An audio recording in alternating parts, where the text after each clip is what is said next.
I would say happy Saturday, but damn, I've had two power outages in like the last 15 minutes. The usual Cox isn't the best internet service to begin with, but every time the power has gone on, the internet is taking forever to jump back on. So, other than that, I guess it could be worse. Listen, I live in the middle of the desert and I don't live in the southeast. Why? No hurricanes. Hurricanes are not even in my vernacular, not even in my sentence. This should never be. So apparently, Hurricane Hillary or whatever the hell it is, or tropical storm going up and down the coast, causing rain, and this 2,000-year-old building that I'm in cannot take anything. So, all right, so we're behind. So I'm gonna just jump right into it. We'll hit the chat as soon as I can, but I'm gonna go ahead and bring on a guest who I've been trying to get for a while, who I've known of for a while.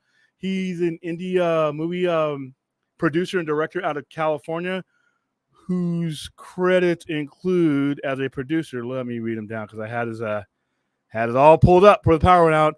He is known for producing Seahorses, Last Callback, Pedestrian, Giant Women, Micro Budget, and he's been the producer on one of the ones I'm going to show you the trailer on, Giant, the world of filmmaker Jeff Leroy, Kadima, Year One, The Last Callback, Giant, like Hollywood Hike. Proudly, after all this time, and I hope I'm not butchering his name because I've never actually said it out loud to him, Jason Kartalian. You said it perfectly. Did I get that right? How's it going? You said it perfectly. I'm doing all right, man. Yeah, how you doing? It's nice to finally meet you digitally. Yes. Instead of we have people in our mutual circles, and you're on my friends list, and every time I see that giant woman, I'm like, I gotta get this dude on my show. Gotta get him on my show. My life has been dominated by giant monsters and giant women for the last, I don't know, 10 years. Hey, things could be worse. I mean, there's other things that could have dominated you, but yeah, every time I see the trailer, we're gonna play the trailer. But I could read the IMDb page. It's I don't want to do that. I have you here. Who are you? Where are you from? How did you get started? Okay, well, first of all, I don't know if you know, I have kind of a show business lineage. So you said my name Kartalian really well, and my father is Buck Kartalian. And are you aware of his contributions to Hollywood? Yes, and I have it up here in front of me. Yeah. He was in the original Planet of the Apes, which he played Julius, Keeper of the Cages. Let me just turn my volume down a little bit. He was Julius, Keeper of the Cages. He beat up Charlton Heston. He had the hose spraying Charlton Heston, and he was the cigar smoking ape. And then he was also in a lot of movies like what else? Outlaw Josie Wales and Cool Hand Luke. Other sci-fi style movies he was in. He was in TV shows like Wild Wild West. He was on The Munsters. He was Julie Newmar's henchman in the Batman TV series. He was also in a TV series called Monster Squad, which was a Saturday mornings show. And he passed away in 2016. But his work is always remembered, and actually his birthday was yesterday. Oh, a happy birthday! Rest in peace posthumously to your old man. Because I told him. And again, I feel that being a Hollywood kid, understanding that my dad was like a character actor, he wasn't like a big star. He was definitely a workman person. He was very dedicated to the craft of acting. Inspired me to follow in his footsteps and make films, direct films. I've made all sorts of different films. I've made features. I've made documentaries. Obviously, the one that you're talking about. I've made two documentaries about giant women, kaiju, and the work of a person that I know and love, Jeff Leroy. That has been an interesting world that it sort of engrossed me, because it was kind of a situation where we were acquaintances, and then I was able to get on his set because I wanted to just interview him for a YouTube channel. And I went up on his set and I was like, Jeff, I think I need to make a movie about you. I need to bring people here because he makes all of these practical miniatures. He makes all of these sets. He builds them from scratch. He builds this whole world, this miniature world. And then he had this mecha fembot character, and she was smashing the buildings. And then he had these Giantess Attack, which are these superheroes fighting the mecha fembot in this miniature cityscape. And I'm like, I think it's important that I keep filming. I'm not just going to interview you. I'm going to film everything. And I want to bring people to this set and show them what it's like to be on an insane set like this, where, he's creating his own reality. And we call him the Michael Bay of micro budget. And so that's what really inspired me. That first movie that I did, Giant Women micro budget, and then it went to a bunch of film festivals. I mean, it played in Belgium, all around the world, like maybe 50 film festivals. And then my friendship with Jeff continued and developed. So when it was time for him to make a movie with a giant woman and a kaiju with a giant like reptile monster, I said, Jeff, I'm gonna help you with the movie. I want to do, so I would help him do, a pre-production, and then I would help him shoot the movie. But I also made another documentary. But this was a different kind of documentary. While the first one was me being a fly on the wall, the second one was me working with Jeff and us making something together about how he makes films. So the first one, Giant Women Micro Budget, which is also on the release of it's on the Full Moon features release of Giantess Attack versus Mega Fembots. You can buy it you can stream it, and you can buy it on DVD. If you buy the DVD, the first doc, Giant Women Micro Budget, is on the DVD, so you can check that out. And then, so the second one was about how Jeff makes the movies. And now I'm collaborating with Jeff. We worked on a script together, which is going to be another kaiju giant woman movie.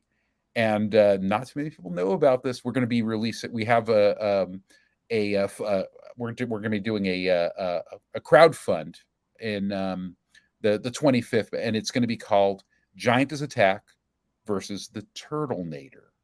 Oh, and that's wow. going to be a giant Gamera-like character turtle.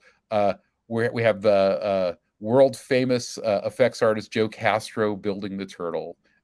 We have all sorts of amazing surprises involved, and that's going to be a wild thing. And so it came from me being someone who was ultimately curious about the way Jeff makes movies, and then Jeff turning me into one of his collaborators. So it's been a really interesting journey. All right, I'm going to show right I'll now. let you go. Go ahead. I'm going to show the micro budget trailer real quick. Okay, awesome. All right, here we go. Make sure that I got a streamer thing right.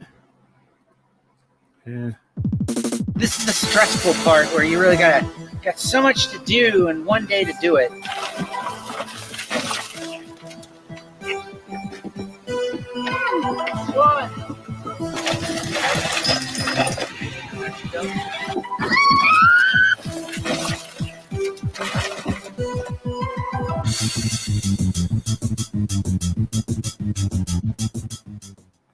now, this is the stressful part. I recognize Rachel in there. That's Rachel Riley. Yeah, I got a chance to meet her, and when I held a film festival about 12 years ago, her and Benjamin Cooper, Yes. he was out here with me. We showed a couple of his films. I need to get him on here too. But as you can see, everybody who's watching, the practical effects, what he was describing, that's what he's talking about. And like I said, as somebody who grew up watching these type of movies, I grew up with practical effects. I think people today are spoiled by CGI.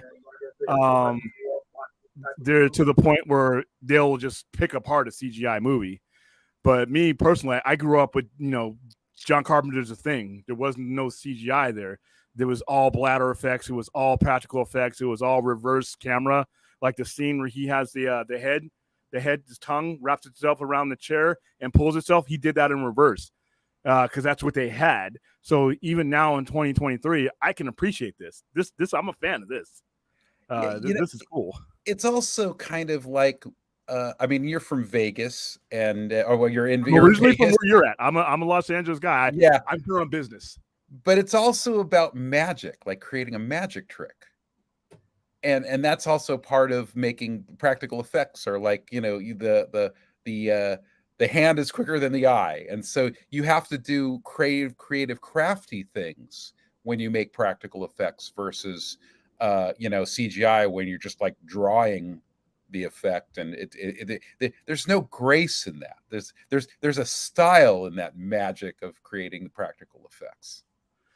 Have you been able to gain it? Because I know I do a lot with Trauma. I mean, we were just at San Diego Comic-Con with Trauma at their booth the whole weekend, and I know the filmmaking process that they go through is different than what a lot of major studios and a lot of actors go through. Is your process similar to what they go through as far as like grassroots, getting people together, getting small donors together, getting grants, getting things like that, or is it more of a streamlined process? I mean, it really depends. I mean, I know Lloyd, and I've been in this world for many years. I think that it really depends. I mean, most of these like indie projects are, especially when you're talking about like micro budget projects that are under $100,000, they're like wing and a prayer films. They're films that you find people that that share the interest. With Jeff, there's a community of people that like giant women movies, and in some ways, Jeff is the Stanley Kubrick of giant women movies. And wow, so, because his movies are better than all the other giant women movies. I mean, again, when I say giant women movies, I'm talking about maybe I don't know that edge. Oh, remember the old one I used to watch with the kid where they had the gas and the Attack of the Giant Women. It was a bunch of teenagers, and I forgot the name of it. Attack of the 50-Foot Woman, or is that the? No, it was not that one. It was like a knockoff of that one. It was a bunch of kids that got a hold of something and they grew. And I knew at the end of they were defeated at the end of the movie because there was some kind of gas or something, and they were driving around in the car and they breathed the giant people breathing in, and it shrunk them back down to their normal size. Was that a Bird-Eye Gordon movie? Oh, I can't remember. It's been so long. I know it was Attack of the 50-Foot Woman. That's I got that one here. My allegiance always lies with all the kaiju, because I love the Japanese kaiju. I grew up with like that stuff on like middle of the night or early morning. Where they just these the Godzillas, all the monsters, and just that whole, I mean, giant robot, to me that is also kind of I kind of see it as like, when we're filmmakers, we're kind of like playing with like toys and playing with trains. In fact, there was I remember a scene in the new Spielberg movie, the autobiographical film, where he's playing with a train and he wants the train to keep on crashing over and over again. The Fabelmans, and that's that kind great of movie, by the way, vibe where he wants people to feel something, feel some kind of explosion or impact. And I think that's part of this, but also there's a schlocky fun kind of thing where when we're filmmakers, like in film school, they're always telling us about limitations, like, oh, the best film you need to make is in one room, with two actors, and just work out the scenes and work out the choreography, and then you'll be able to tell a story and you can make a film that way. And Jeff doesn't follow that. He's like, okay, it opens in space, and then a comet flies down, and then Jeff has no limitations, and his work has inspired me to also have no limitations and just think as crazy as when we were working on the new script, you think about the craziest things, like how big can we make them? How small can we shrink them? It's like all sorts of interesting, fascinating, just ways to tell stories. and also what's really cool about these docs is they've really inspired people and other filmmakers to do kaiju style filmmaking. I know for a fact, I know filmmakers that have put kaiju scenes in their movies because they have seen the docs, and the docs have played a lot of festivals. I mean, Giant played Fantasia, we've played, big festivals, we've played small genre festivals, very well respected festivals like Film Quest. So again, it's all about like teaching the new generation of filmmakers that they don't have to do everything in After Effects. They can create their own fun world, and it's more fun and it's tactile, and they can actually get closer to creating something that's three-dimensional and organic. That's cool. That's a good message to have out there, especially with in the midst of everything that not only are we going through with the effects houses and like the special effects, Marvel's special effects people about to reunionize. We got 2 strikes going on, and it's just gotten so heavy that I think the fun has been lost in it for some people. It's become such a machine that it's kind of cool. That's why I wanted to have you on, because we've been talking a lot, like me and Brad. One of our things, our subjects that we talk about on a weekly basis is, obviously we have to talk about the strike because it affects all of our pop culture. And it's like, it's not going anywhere. It's been lasting a long time. You have people selling their houses just to get through. And the simplicity of just having fun making a film is gone with these guys now. So seeing guys hanging out with Trauma, seeing what they go through their process, the fun, seeing what you do. Like I said, you don't know how many times the giant women pop up on my feed for some reason, and I'm like, you know what? I'm gonna put a thumbtack in it, and we're gonna get this guy on here. So real quick, I want to show that trailer, because, like I said, we showed the micro budget, the first glance. Now I want to show the teaser trailer here for Giant. Yeah, hold on. Yeah. By the way, real quick, when I saw that William was going to be bringing you on tonight, I saw, kind of checked out your IMDb, and it's like, yeah, that was one of the first things my brain went to. Also, was Attack of 50-Foot Woman too. Yeah, and not it wasn't the original, because there was like a remake, I think, with Daryl Hannah, like in '93. I remember seeing that like flashed on the Sci-Fi Channel or something when I was a kid. So that was my intro to that. But yeah, by the way, Brad is like 12. He's like way younger than us, so his references are going to be, his references are going to make us feel old, but that's okay. I still like having them on. I try.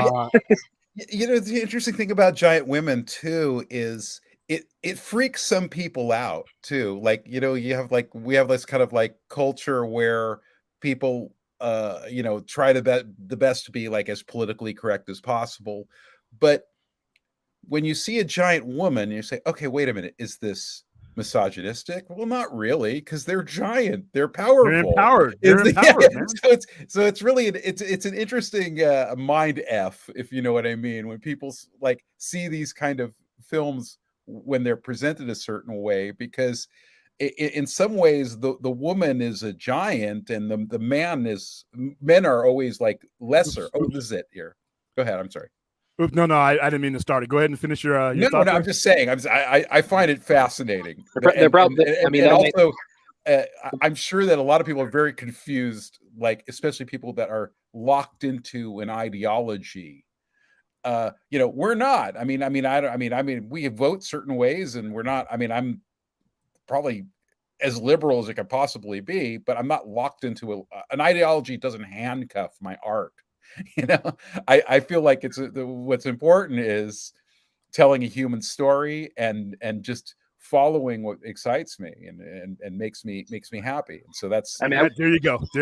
What you just said there, that is my edict from here 2024 for the rest of my days, as I'm going to start doing things I enjoy. Damn it.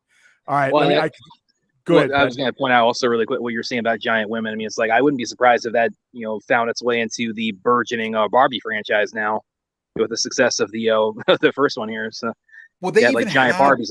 They had a promo. Exactly, with Margot Robbie. Yeah, that promo that was like the Kubrick, the Dawn of Man, and then they look up and Exactly. there's a giant Barbie. And honestly, if you look at like videos by like who's the Taylor Swift had a video where there was a giant Taylor Swift. Anti-hero. Yeah. And then there was another video with Lana Del Rey where she's walking around Long Beach in LA as a giant woman. So I don't know if maybe my docs had something to do with it, bringing this more into main culture. But I did play a lot of mainstream festivals. I mean, I played Sidewalk and like mainstream film festivals that normal people go to, not just, deviant nerds like us. I don't know. Well, I'm going to give you the credit. I'm officially giving you the credit. All right, here's this trailer, and this is the one I watched the most. So it's near and dear to me. Here we go. In a world that's standing still, there is a new film that will shock you to the core. Giant women. Giant monsters. Giant explosions. One genius filmmaker sees Giant, the world of filmmaker Jeff Leroy.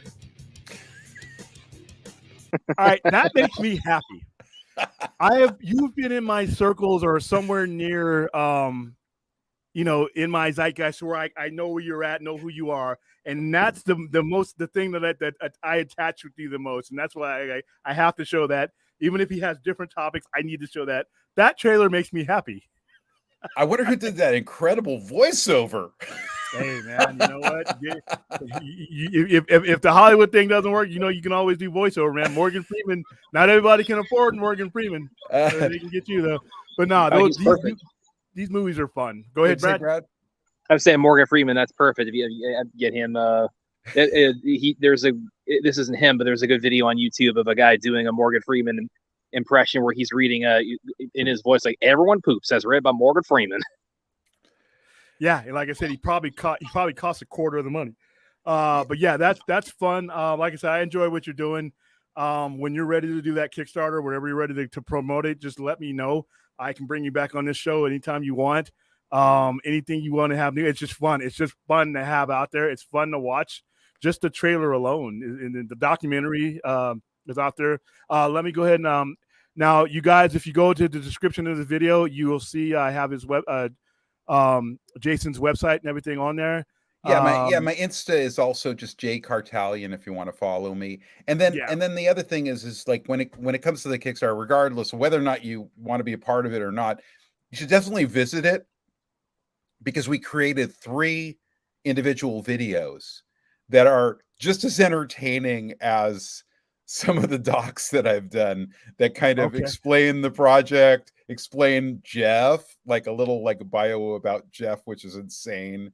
And then a synopsis that combines a lot of some CG, like Mid-Journey stuff, but it's actually very like a very entertaining place to visit. That just if you're into indie films or you look at you just want to see something funny, it'll be. Is that on your website? It hasn't been. We haven't launched it yet. Oh, okay. I'm talking about the fundraiser, but again, I have stuff. Eventually we're going to build something that has everything together, because we have a lot of things.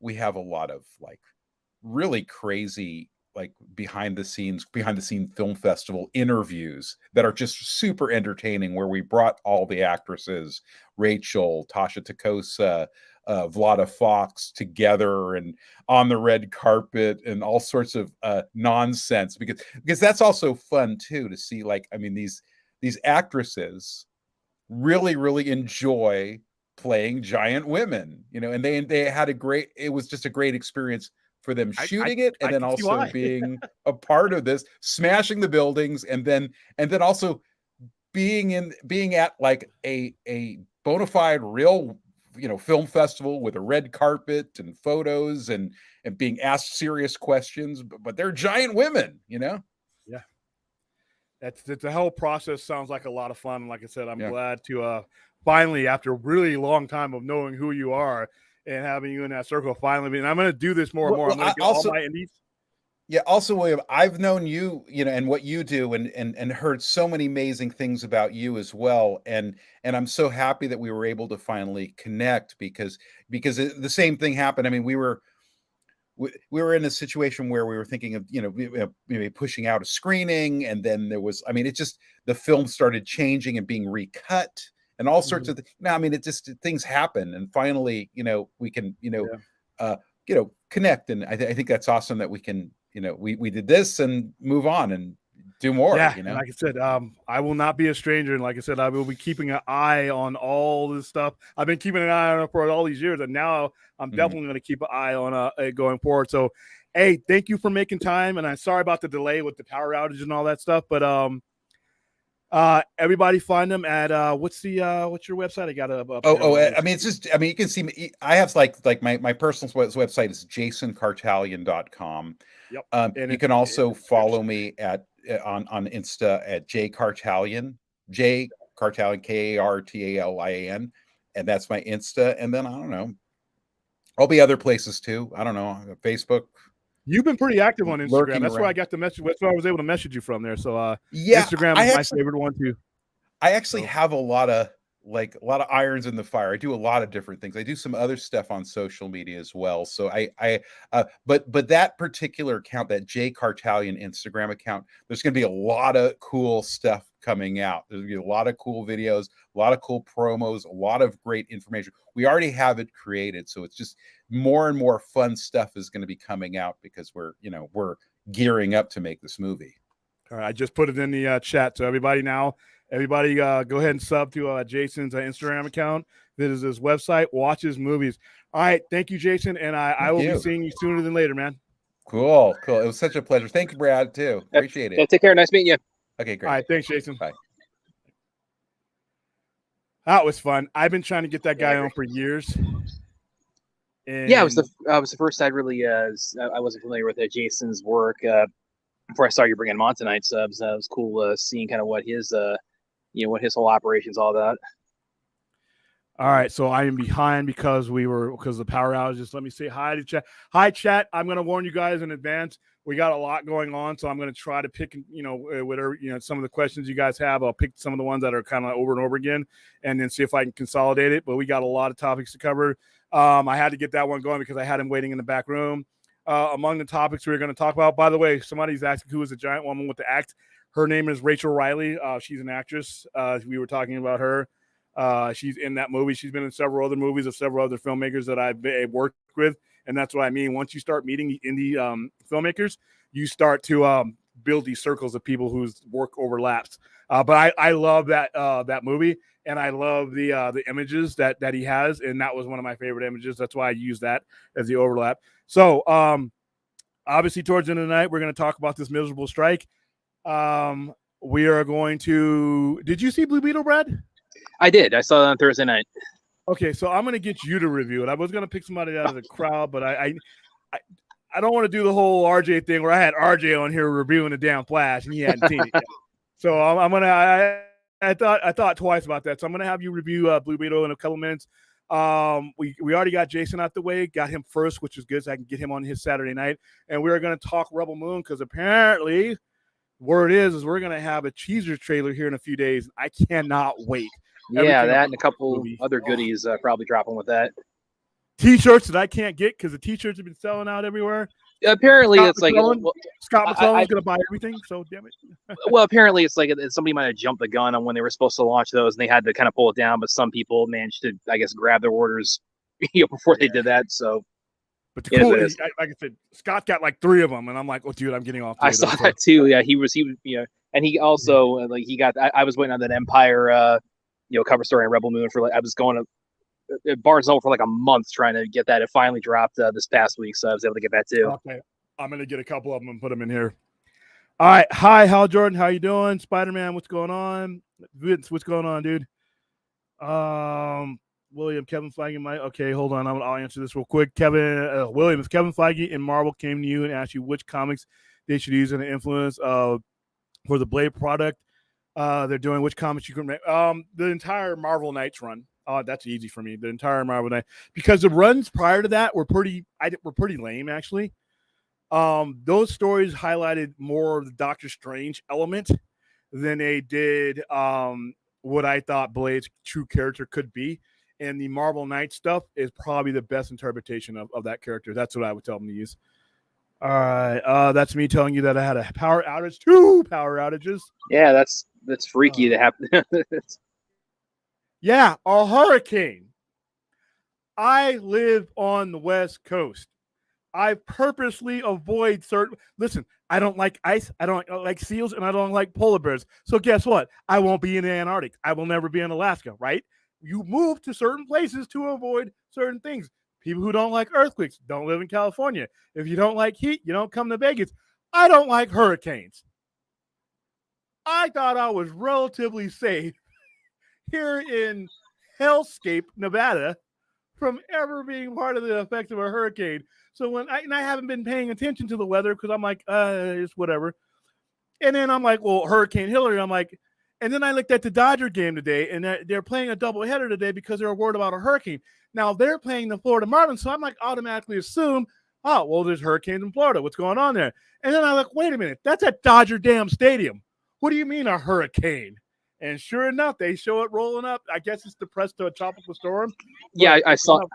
Yeah, I saw that graphic where it's like it's supposed to like go through like the LA metropolitan area. And it's kind of the trajectory to get into Vegas or into Nevada. I mean, by that point, it won't be a hurricane, but it'll still. Yeah, it's just enough rain. And we're not. Trust me, if you've ever been to Las Vegas and you ever live in Las Vegas, we ain't built for water.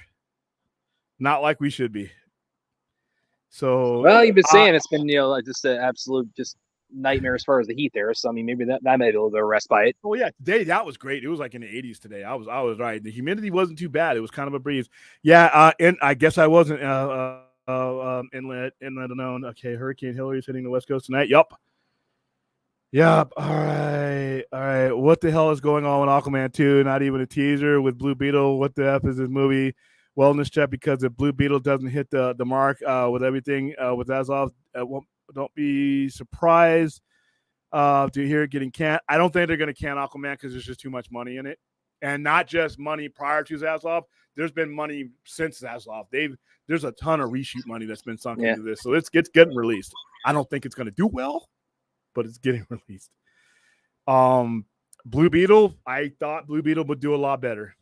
I really did. I thought that the fact that us brown skin folk, we don't have a lot when it comes to superhero or anything. I think you can count them on 4 fingers as far as headlines, and 2 of those are Black Panther movies.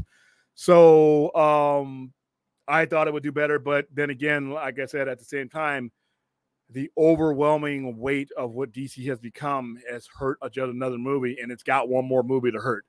I say it again. Everybody wants to pile on me when I say this. If stupidity and lazy fucked, the resulting love child would be reboot. All you needed to do is mention that word. And I'm sorry, you cannot take any of these movies and say, well, Ezra didn't draw or Zachary Levi or The Rock this. No, none of those guys were in each other's movies. And here we are in movie number 3 of what basically is a sacrificial lamb. Now with Blue Beetle, 104 million, because I believe it's not 125, 104 million, it's not going to hurt, and it's going to make its money on POVD, because to be honest with you, from everything I've heard, and I'll get your thoughts on this when I have you review it, is it's a kick-ass family movie to take your family to. So guess what? You're going to make most of your movie on PVOD anyway. So I think in 2 weeks from now, you'll be getting the PVOD. Last Voyage of the Demeter. I'm still giving away shirts. I just saw that movie. It's going to be on PVOD next week or next Tuesday. And by the way, you were right about The Flash too, because that is apparently going to be hitting Max on 25th. So pretty quick turnaround from theaters to streaming.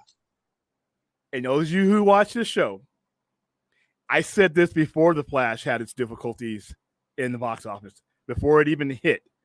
I told you guys. And I don't care about being right or wrong, but I have this suspicion that this is the model now. They have their plan in place to put these on video on demand or on streaming.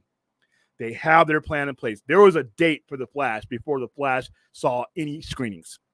There was a date for Last Voyage of Demeter before it saw any. There's no way in hell you're going to tell me something that dropped on the 11th of August is now going to be on PVOD and streaming on the 28th unless you just didn't pull that out of your ass. This is where their money is. And it ties to this strike nonsense because certain sets of contracts and certain sets of deals are based on box office revenue.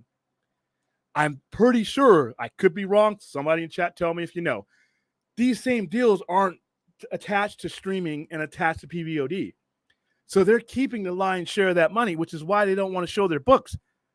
Which is why, even though The Flash was an utter whatever disaster, whatever you want to call it, box office wise, it's not done making money. And the places that it's going to peel in its next couple of bucks, their higher yield is going to go to the studios.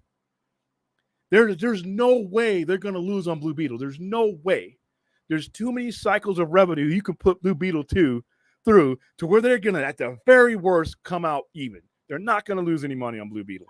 Yeah, and I'm really hoping that we, see that headline at some point where the Flash really, breaks out on Max, because I think both you and I feel it's like it really deserved to do a lot better than it did. Yeah, but here's the problem with that. And it goes back to these guys being shady. We're not going to see those numbers unless somebody forces them to. Because you know why? Because the actors and actresses that are saying we demand more money because you guys are making a lot more.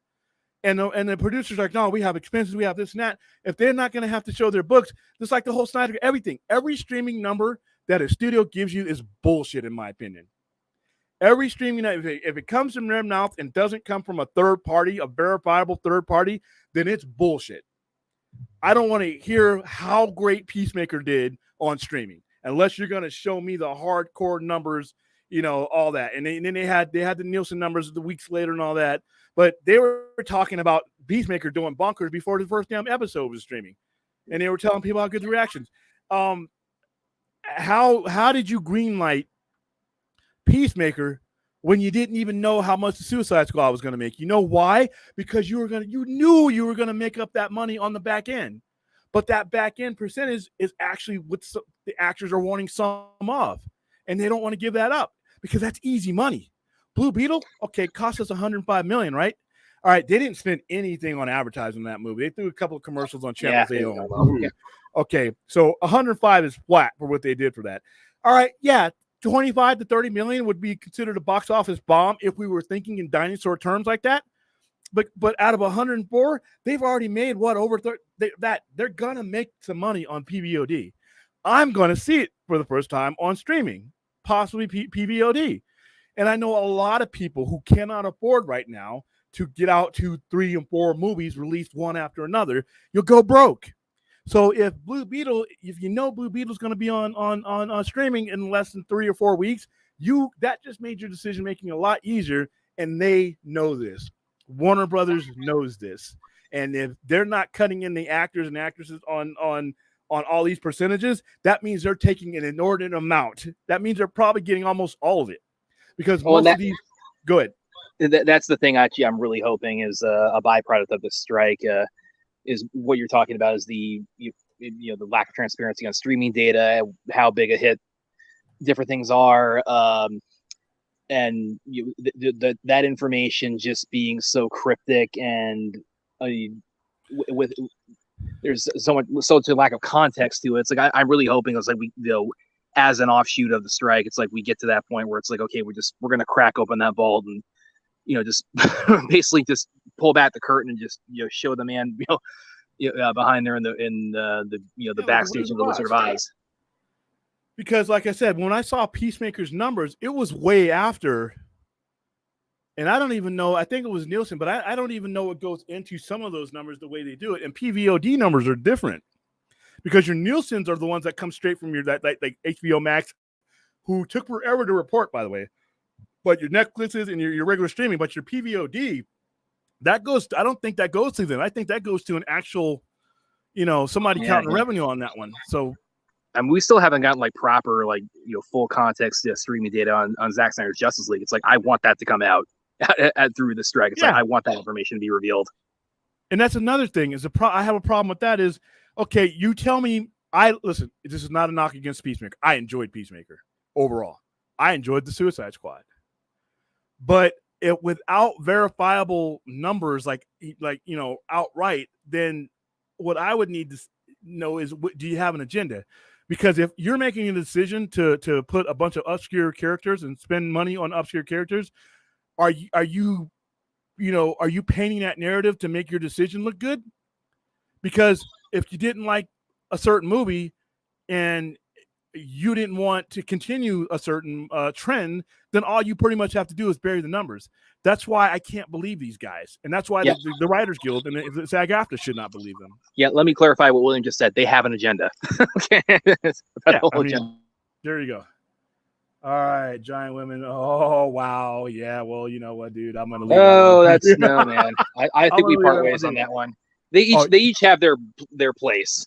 Yeah, they're both good. The answer is both. The blonde chick, that was Rachel Riley. I can actually get her on the show too. She's a joy to deal with, man. All these people that I've been bringing on, Lusama, all these people are small time, not small time, but they're small. They work with small budgets and they're very approachable. So yeah, we need Giant Women. We need our time. Hey, Taylor Swift.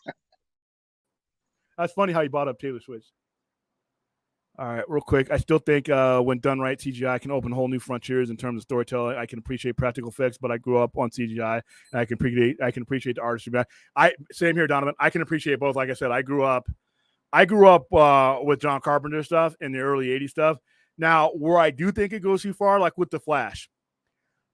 Yeah, The Flash had CGI issues, but it didn't stop me from enjoying it. Because you know what? You know another movie that's one of my favorite comic book movies of all time that had some CGI issues? Go watch the fight scene in Black Panther. Like I've always said, that fight scene between Killmonger, that's not good.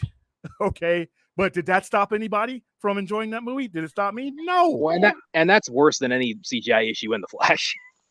Yeah, and they've gone back and fixed that. It was so bad, but it was bad, and it was prolonged. The scene with the babies and all that everybody just loves to dwell on, and then the final scene, you combine those. Killmonger and Black Panther's fight scene in that cave was long, and then it goes into daylight and everything else, and it's inconsistent. Didn't mean anything to me at all.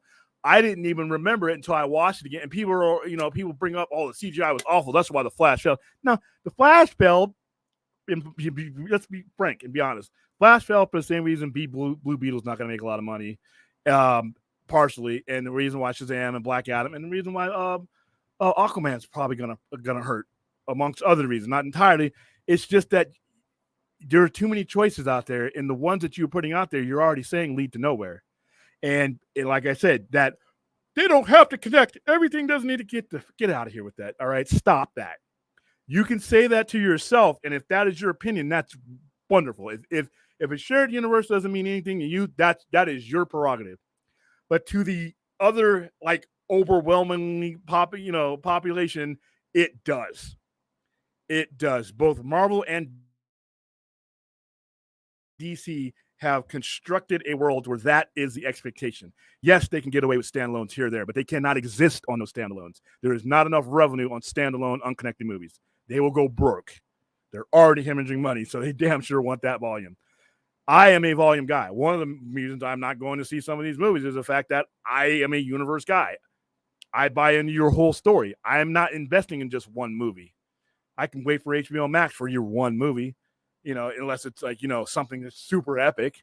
But when I watch The Batman, I fully know that there's going to be 2 more Batman movies. I knew that coming in.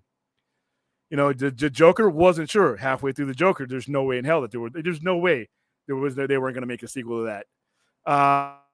But that's what I want. If I have something I like, I want more of it. Keep giving it to me until it starts to wane. And there are a lot of people online and in YouTube and Twitter that kind of overanalyze it. The general public wants continuity. That is a proven moneymaker, no matter who you are, where you are. Quality doesn't always follow, Fast and the Furious, but in many cases it does. For the most part, if you have enough volume, you're going to get enough quality. So I think that we're in a spot where we don't realize on the internet that we're not the world. We're having fun, we're talking to each other, and this is how we all meet. But you got to step out of that door. And Joe Average, has a different set of criteria that he uses, and the Flash, the CGI, was not part of the people that I sent. I sent over 400 some odd people to that movie, and the CGI didn't come up but like 3 or 4 times, and those were from geeks that I sent. So I'm not saying that it wasn't an issue. Was it a game-stopping issue? And if we stop and analyze bad CGI in a lot of these movies that we praise, then we're going to find a lot of crap. Like I said, I just brought up one. That was $1 billion movie. All right, so...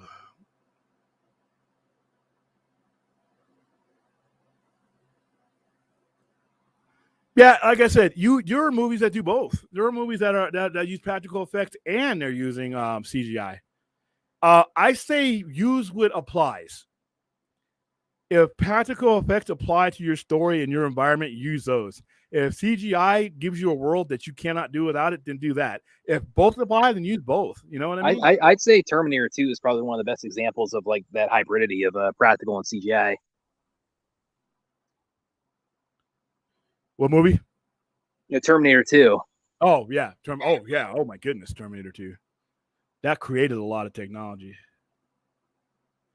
Sorry I didn't get a chance to ask him that while he was here. I was kind of behind in the chat.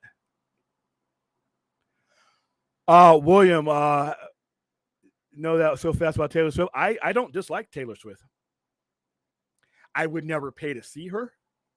I'm not gonna buy a Taylor Swift out. I'm not a Swiftie.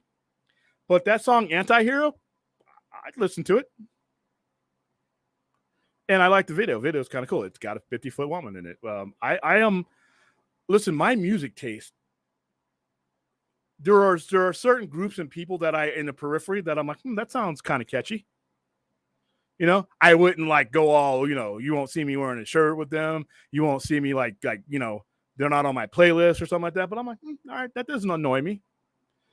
There's a country music star. I forgot his name. I like Fast Car by Tracy Chapman back when I was a kid. There's a country music. I'm not a country music fan, but this guy, we did the song and it sounds amazing. I've never been to a country music concert, but when I was working at Walmart back in the 90s, that's all they played. And there's a certain affinity for certain. There's an artist. You guys are not going to know who she is. Mary Chapin Carpenter. Now, her albums, I bought 2 of her albums. I'm all over the place when it comes to my musical taste because of where I grew up and what I grew up around.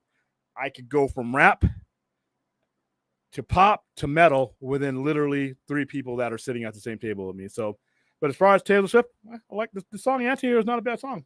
Obviously, it's successful because she pulled in almost $500 million going to concert. And the video is very, very catchy. All right. Just play the trailer anytime you get bogged down. I might just play the giant woman trailer every time it goes on. All right, I'm going to try to get through. Yeah, by the way, there is that was in the Suicide Squad too, a giant woman. So, it's not, there's some crossover there. Yeah, and the kaiju. Yeah, the kaiju. Because technically Starro is a kaiju. Remember in the movie, there's kaiju in this motherfucker. All right, William, we watched that reviewer who was doing a review of Blue Beetle. It got funnier and funnier every time I watched it. It peed in my pants. Yeah, Snarky J, when she throws like I said, her reviews are usually tame, but her Blue Beetle review was hilarious. And she edited it and she's like, she didn't like it. And she's throwing her slippers at the screen. She's like, see, but it was funny. So real quick, so we can get one of the thumbnails out of the way. Brad, you saw Blue Beetle. What did you think? Yeah, so I saw it this past Thursday, and most of the reactions I've seen have been pretty kind of similar to The Flash, where it's like you had really a lot of enthusiasm, a lot of people really, really energetic about it. I would say I wouldn't say I loved it, but I did enjoy it. Blue Beetle. And what you're saying about it's like it's got kind of the family sort of the family's movie sort of template. That's definitely very true with the kind of the story they set up with Jaime and his where he is and his family are at this point in their lives and kind of the stuff they're going through, and what the situation with him becoming Blue Beetle, where that takes him. It is kind of refreshing also, because as somebody, I love the big epic scale stuff, but this is this is not a save the world kind of stakes movie. So that is kind of refreshing to have something a little bit smaller stakes. I when I came out of it, I put on my Twitter, I said this is kind of the tone I would describe. It's kind of like a techno Shazam in a lot of ways. So if you like Shazam, I think you'll probably dig Blue Beetle. As far as like it's kind of its place in the larger DC pantheon, especially with this Gordian knot we're currently in right now.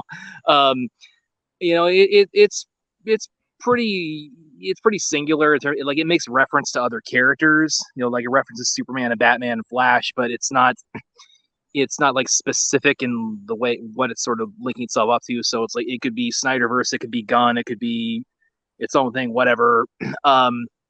So, and also, as I said, for something that was initially intended to be a streaming movie, it is very polished, I would say. This is actually pretty you're pretty up to snuff as far as like something you would put out theatrically. It's got all the the finale is also pretty it brings a lot of fireworks too. It is on that level. So overall, I did enjoy Blue Beetle.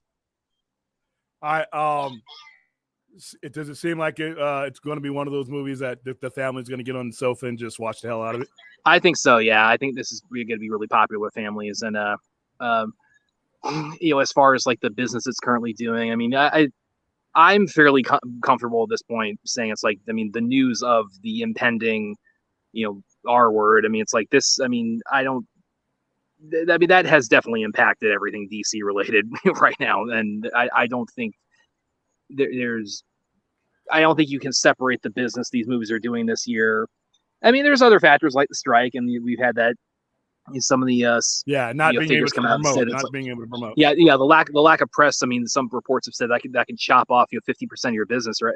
Just the lack of press on it.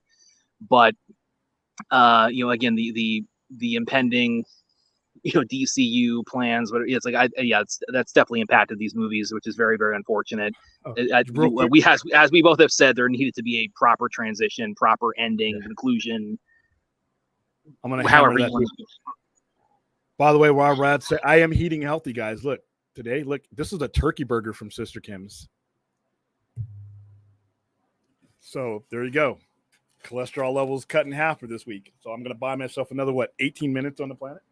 But I think this is going to be popular with families, especially once it hits POD, and certainly when we get into the holidays. I think this is actually going to be. It's not Christmas themed like Shazam was, but it is. I think going to be. As far as like a family movie, it's definitely going to be in the rotation for a lot of people. This coming holiday season. And I think it'll do well. Stuff's going to get. And stuff's going to get delayed. So I mean, it's like it's like it'd be perfect time if you didn't catch it theatrically. Well, yeah, or avoid it. Keep an eye on physical media though, because that I can see that packaging, that Blue Beetle packaging is going to sell a lot. Massive. I'm going to buy it just to have it. Yeah, that's another thing. You were talking about like the dearth of marketing on it, because man, there's some cool stuff they could do with this as far as the tech aspect to it. It's like I hope they do once it does hit Blu-ray, and I hope they just really play with that, because it really that could really be something. Just that color scheme alone. Okay, that's not true. That's not.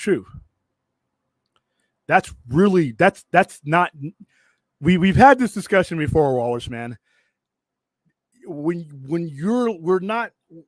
This is a new era. All right, you get your money from wherever your money is coming from. If the content draws, the content draws. If it draws in the theater, great. If there's a certain total that you have in mind, if I got 100 million in revenue total that I have in mind, and the content reaches that, it doesn't matter where it did it because the content did it. That in alone justifies more of the content, because they're going to cover their costs in this movie and go forward. Like I said, they already got a customer on PVOD right here. And I'm a single guy that's going to be watching it. There are families that are going to be watching this probably multiple times, and then you can buy it in physical media. Yes, you can justify a PVOD or a streaming hit, and justify it. As a matter of fact, I think that once the old guard goes away, the dinosaurs who are always going to try to keep things in the theater solely, once they retire and go off, you're going to see the linear thinking of first step, last step as far as revenue making. We're going to put it in the theater. That gives you the prestige, and that gives you streaming service prestige, because that you got this movie that was on the big screen. Now it's in your home.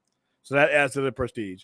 But before it gets to the streaming services, it's going to go, especially like in Sony's case, it's going to be sold off to PVOD or other franchises. So you're making revenue there. Now with Blue Beetle, you could make you're gonna justify. I know people who are gonna want Blue Beetle t-shirts. I've seen a lot of people wearing Blue Beetle t-shirts. I've seen a lot of people with Blue Beetle figures, Blue Beetle pops. I got some here that came in for the movies. That's revenue. So we're no longer thinking of if you're thinking of the box office being the sole or even the main factor as far as decision making going, you may as well start tying rocks to sticks and clubbing your food over its head. Well, as William has said before, fire, as William has said, it's like if that were the entirety of the decision making, James Gunn doesn't have the job he has right now, as far as like how the Suicide Squad performed theatrically. And it performed well on streaming. A lot more people saw Suicide Squad on streaming than it did in the theaters. So we're no longer in that whole, and like I said, Zazoff, when he got up here in Cinecon and said, we're going to prioritize the big screen. I'm like, dude, come on, man. How long did you practice saying that in the mirror without laughing? Because you know better. There's just too much money asymmetrical to make. And you're not going to just say, justify, because like I said, all these movies, it's like a hot coal. Up, got them in the theater. Okay, pass it on. I am starting to suspect that they want to get these movies in and out of the theaters as much as possible, because everybody, a fanboy, looks at the box office because he thinks, $1 billion. Oh, great, wonderful. The greedy guy who's at the head of the studios and his stockholders, they don't get all that. That gets cut up 1,000,000 times before it gets to the final number. If they get that on their own platforms either they partially own or they sponsor or their own streaming service, they're getting a larger share of that money. The meter, it's a $40 million movie that made like $10 million in the bank, right? But that's a date horror movie right there. I've seen crappy movies that are making money on PVOD because you're sitting at home, you're scrolling through, there it is. Now you have one that's fairly decent, they're going to make that money. And they're going to make a higher percentage on their platforms than they are giving 33% to the cinemas. And then if you do have deals, most of those deals are tied to the box office performance. So that's less money that they're giving out. Now, am I saying this is right? Am I saying this is not shady? Of course not. But this is what they do. Like I said, how many movies in the last 3 or 4 months, you just turn your head, wasn't that on the damn screen? In certain instances, they're on the big screen and they're on PVOD. So they're not even waiting sometimes for these things to exit completely of the movie screens. So, I disagree with you there, homie. Well, the whole day and date thing that the WB did, during the pandemic with HBO Max in theaters, I mean, that was kind of Kylar's brainchild. And, he's not the only guy thinking along those lines, in the business. So it's like, I'm wondering, like, at what point we're going to see maybe like a return to a format, maybe not like a one-to-one of that, but like some kind of, symbiosis, along those lines. I see.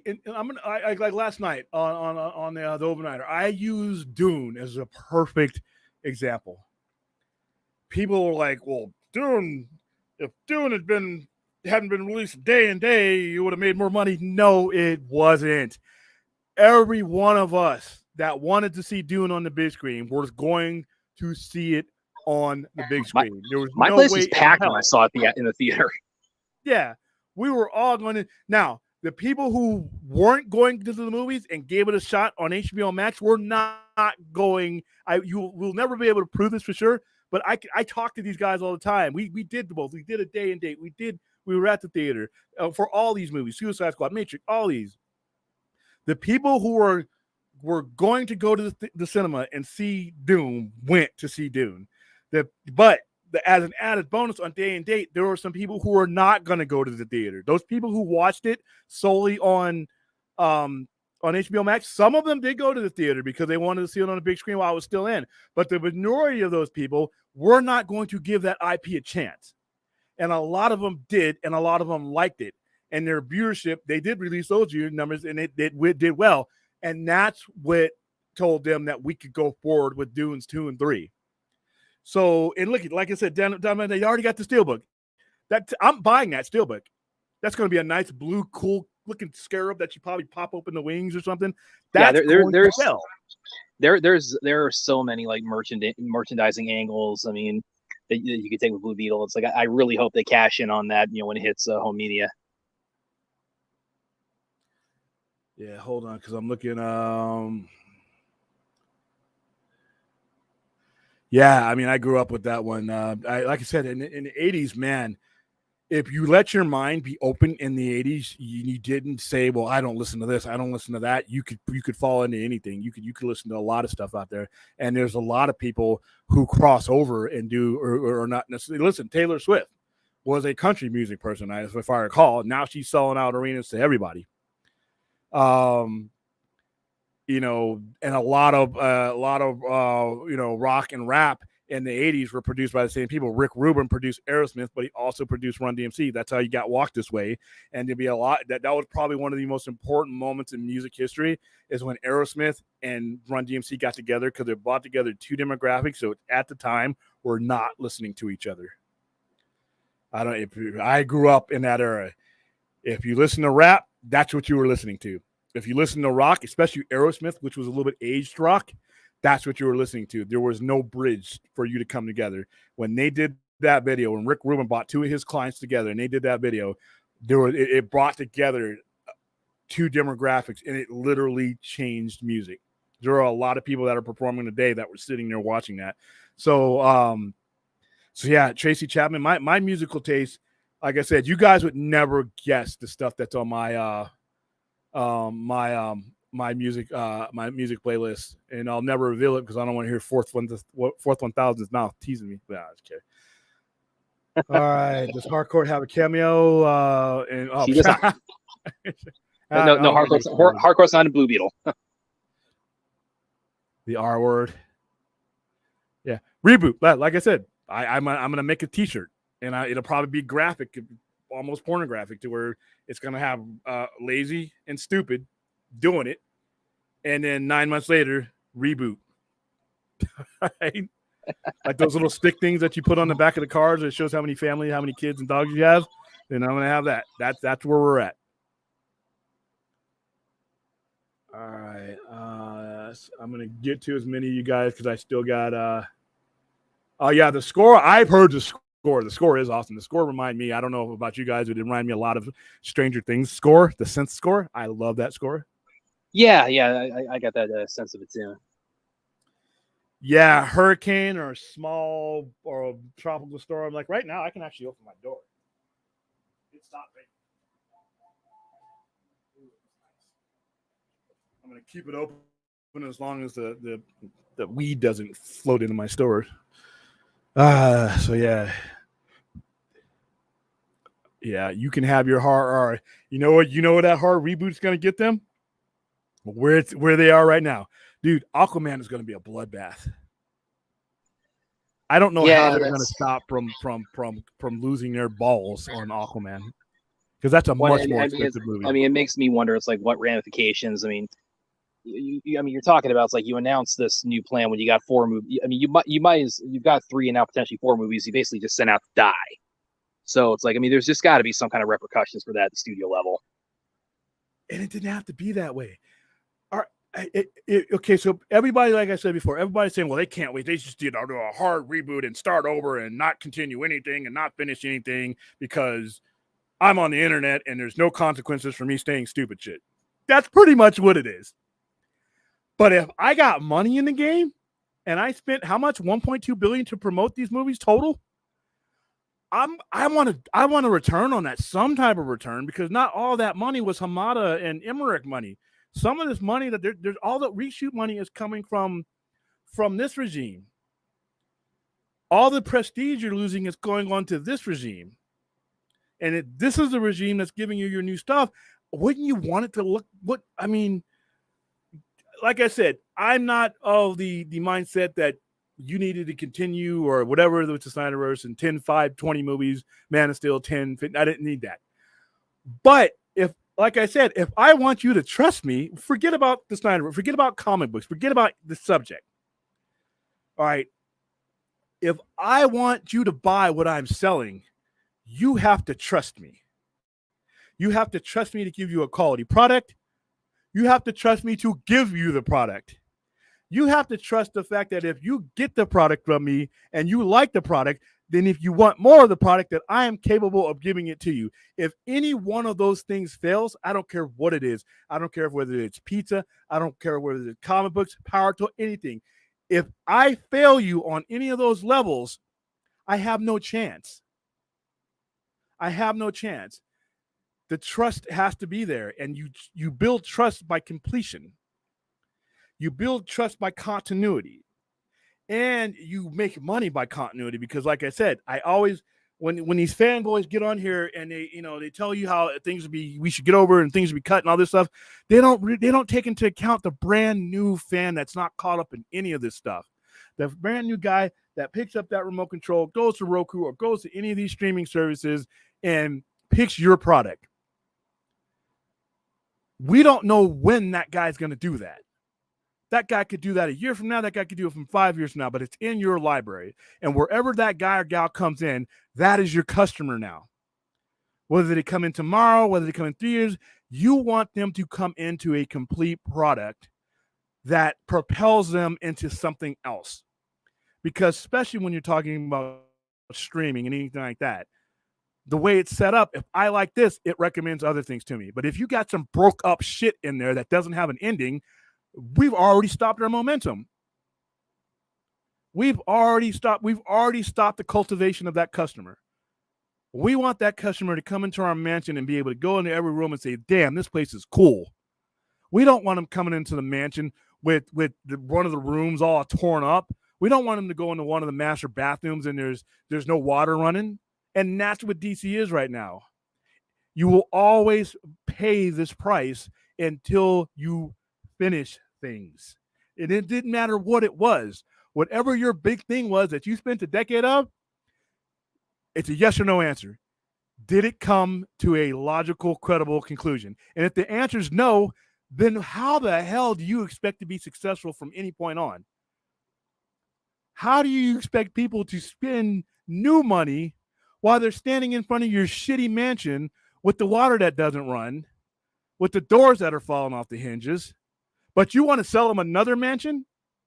You want them to you want them to take out another loan to get some more property from you when they're literally standing in knee deep, of your incompletion. And that is what's not only the current problem, that's going to be the problem for the next 3 to 6 years. Because every time you have one of these setbacks, it chips away at your credibility of being taken seriously. You don't have to be a geek. You don't have to be one of these online people. You don't have to be one of these Twitter heads that are screaming at each other and jumping into each other's threads and all that. You don't have to be any of that. You just have to know how something feels when it's not finished. And the average fan, the non-geek, the human, knows that without ever hearing my mouth, without ever getting online, without ever getting on YouTube. They know when something is not finished. I have people that come up to me all the time that are not in this world asking where Superman is. The oldest and one of the most famous superheroes, probably one of the 2 most famous superheroes out there, has not been seen on a credible full-length movie in almost 6 years. The general fan knows that. So when you look at Blue Beetle, when you look at Shazam, when you look at these things, that's not us. That's the general fan saying, you know what? I don't trust you. So here you go. Yeah, Walrus, man. I'm stop calling him Forrest. Just call him Walrus. Okay, Brad, this one's for you. Okay. Do you think this sticking point for the writers actually is unrealistic for them to ask the streamers to release the actual numbers? Nothing manipulative. No, I don't think that's unrealistic. I think that's, as I've been saying, it's like I think it's there's such a lack of transparency around that because both the public and the the producers, writers, directors, everybody. I mean, they're having to just take these studios at their word that X, Y, or Z did this, and what we're reporting just isn't like a third of that. And of course, that's tied to monetary concerns. So it's like I don't. I mean, this is one of, if not the most, the AI thing. That's definitely a big one, but it's like this might be the most important issue of the strike. We're talking about the streaming residuals, the needed transparency for streaming data, and as I've mentioned previously, that's something. It's like I want that to be like the watershed moment of this strike, where it's like that's made public. It's like they know, people know. I mean, I'm gonna give you an example real quick. I'm gonna give you a quick example. So, Brad, you're the star of my movie, right? And you get a $20 million bonus if the movie reaches a certain amount, right? Exactly.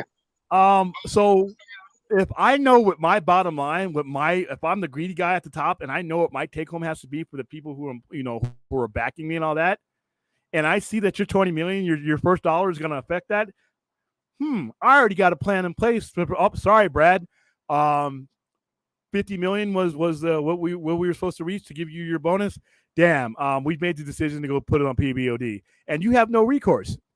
So now your bonus gets either truncated or eliminated, and you ain't getting none of that streaming money. That's why Scarlett Johansson had to go to court, but not everybody's Scarlett Johansson.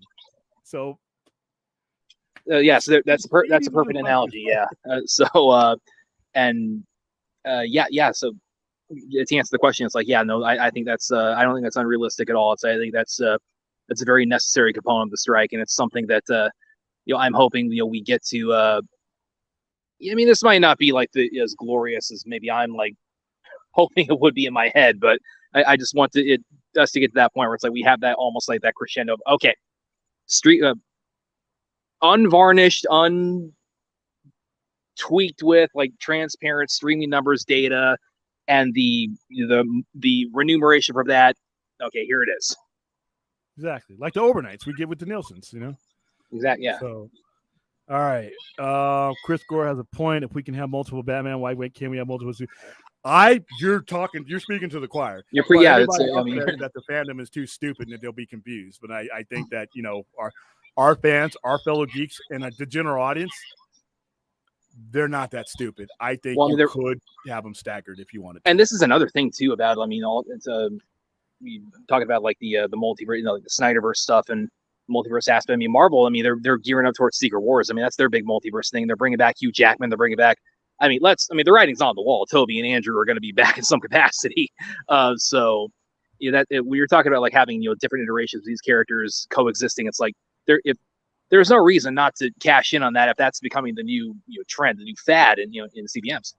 Yeah, here's my stance on it.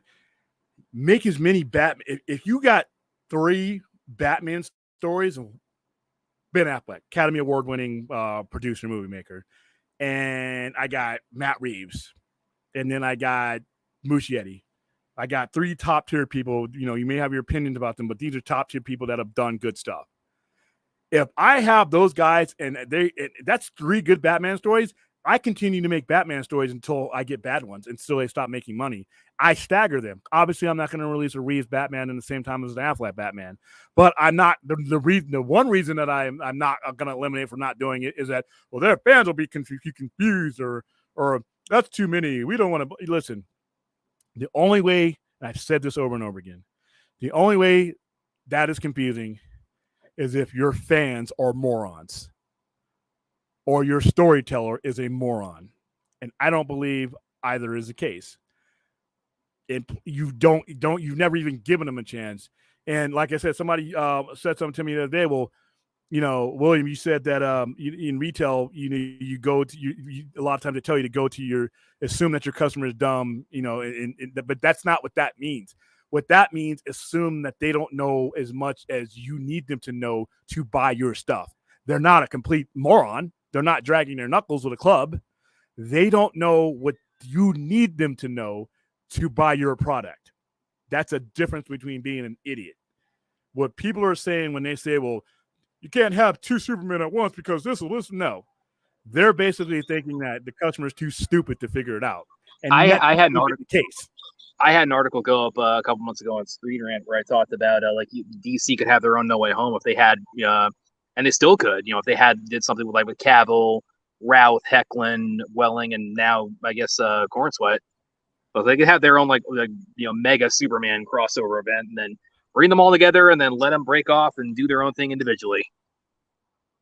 Yeah, the simple thing, and I did this a couple weeks ago, and I had it in the thumbnail, was just if they would have started and they would have just not been in such an all-fired rush to distance themselves from everything and jump into this new thing, if everybody would have just sat down, all these super educated people would have sat down, and I just would have, I would have me be the one to bring you in your coffee. I will bring you in your soda, whatever however it is, I need to get into the room. If I got to sneak in, whatever I need to do to get in that meeting and throw down the trade paperback of Kingdom Come, and then I'm running out of the room. That was the answer to me. Because your general audience, the last time that they saw they only have bad memories to attach to these characters. And a Kingdom Come would have given you one movie with all these people in it and a closeout movie. Now, if you wanted to go back and revisit middle storylines, Dark Side, all that, that's something you have now. You now have the luxury to do that at any point in time you want to. And guess what else you have? You have credibility. See, everybody who's always cheering for a reboot, I don't think they think it out. All right, you have to have credibility to do this. And they just don't have it. That's why the difference between if Marvel goes through a reboot, hard or otherwise, they have the credibility to pull it off without it being a disaster. You're asking for a pile of shit to be dumped on your head for the next 6 years if you try to do this with DC. He knows that. That's why he's kind of wavering and picking and choosing, because James Gunn's not an idiot. He knows what a reboot's going to do to his product. But he's already stepped into it, and it's been handled so poorly so far that he's kind of like on the deep end now. So yeah, well, it's the kind of thing where I would imagine just with the strikes going on, there's still probably there might be things he might want to say to add clarification, reassurance to things. But again, it's you can't put that all out there now with the strikes going on. So maybe there's definitely info that we don't know about what he has, what his roadmap is, but. I get the sense that with the what has happened this year with these movies, that he might internally might be wanting to say, okay, maybe let's maybe put a few nuggets out there to sort of calm the waters a bit. But again, the strike is kind of a blockade on that. Yeah, because I didn't need an announcement from. I don't give it right now. To be honest with you, at this point in time, 10/36, 8/19/2022, I do not give two shits about Superman Legacy right now. I don't give a half a shit about Batman Brave and the Bold or any of these other projects. That's not saying that I am not looking forward to them as they get closer, because this stuff sounds intriguing. But we're possibly 3 years away. And guess what I have in my immediate forefront? Smoldering pile of movies that didn't have to burn like they did. And this stuff hurts credibility, because the general fan is not going to give you the benefit of the doubt when you put out these movies. They're already wondering, why am I getting Blue Beetle? Where's Superman? Why am I getting Polka Dot Man? Where's Batman? Why am I getting The Huntress? Where's a good Wonder Woman movie? Why am I getting Captain Boomerang? Where's the Green Lantern? That's what the general audience is like, who has a basic understanding of those main characters. And man, how close were we to getting the Green Lantern at the end of exactly. These people were going to give us Wonder Twins before we got another Superman movie. That's not good. All right, so let's see what the thumbnails we got. Go ahead while I go through our. I had my thumbnails up before they all went to hell with the power outage. So we got Blue Beetle. Thanks for your review. Brad's official review. He gives a thumbs up. So, and like I said, I think it's gonna be very popular with families, especially once it hits POV and with the holidays coming up. And I definitely plan on sharing it with my nephew. It's we're not. I have some Spanish blood, but we're not like part of the Hispanic community. But I mean, that'll obviously yeah, it's obviously resonate. I think very much like likening it to like Black Panther or Shang-Chi for for Black people or for Asians. Like this definitely will resonate a lot with the Hispanic community. But I think in general also it's just a great family movie, and I think as we hit in the holidays, as anybody who's sat it out theatrically, for economic reasons, probably relating to family, economics, is like, I think it'll be a popular choice for them. All right, let's get to some things that make me happy. And you know what's going to make me happy? That's coming out pretty soon here. Rebel Moon. Oh yeah. Oh, by the way, disclaimer, guys, and I see this all over the web. If you are a superhero movie fan, and what attracted you to Zack Snyder was the superhero genre, and you're not into Rebel Moon, I see a lot of people treating you like garbage and saying, well, you're just a superhero fan. You're not a Zack Snyder fan. Listen, if John Carpenter makes a romantic comedy, I'm not going to see it. And I love John Carpenter's movies. Rom-coms aren't my things. So if space opera is not your thing, and you're not into Rebel Moon, that's not a federal crime. I've been seeing that a lot with people who desire more superhero stuff because that's what brought them to him, but they're not necessarily into Rebel Moon. I am into this. This is my thing. I love this. Well, what you're saying right there, I think it's not even so much like a genre preference. I think it's just the circumstances of how the story was just cut off with JL. It's like, and especially when we had the 1.5 million tweet day, it's like I mean, that should have been like it. That should have been the finish line. That's the fact that we're still having asked for that. I mean, to me, that's almost a federal crime. So it's anybody wants to tell me, I'm sorry. So yeah, it's like I'm with you. It's like it should not. Nobody should be looked down upon for continuing to advocate for the the remaining JL movies that Zach had on the docket. And if they're not into Rebel, if they're not into this type of storyline, that's fine. There's nothing wrong. I would encourage you to give it a shot, but I can't tell you to do that. Because like I said, I keep hearing people say that his movies they didn't do this, they bomb. I tell you what. Anybody who says that it has a problem with BVS's box office, it dropped 70%. Listen, go chase a goat. All right. Yeah, I think let's look back on that now, maybe pretty fondly. You want to redefine what bomb is? Let's look at what we've had the past year as far as financial losses. They would give both of their testicles for you take the worst of Zack Snyder's movies. You take the worst of them.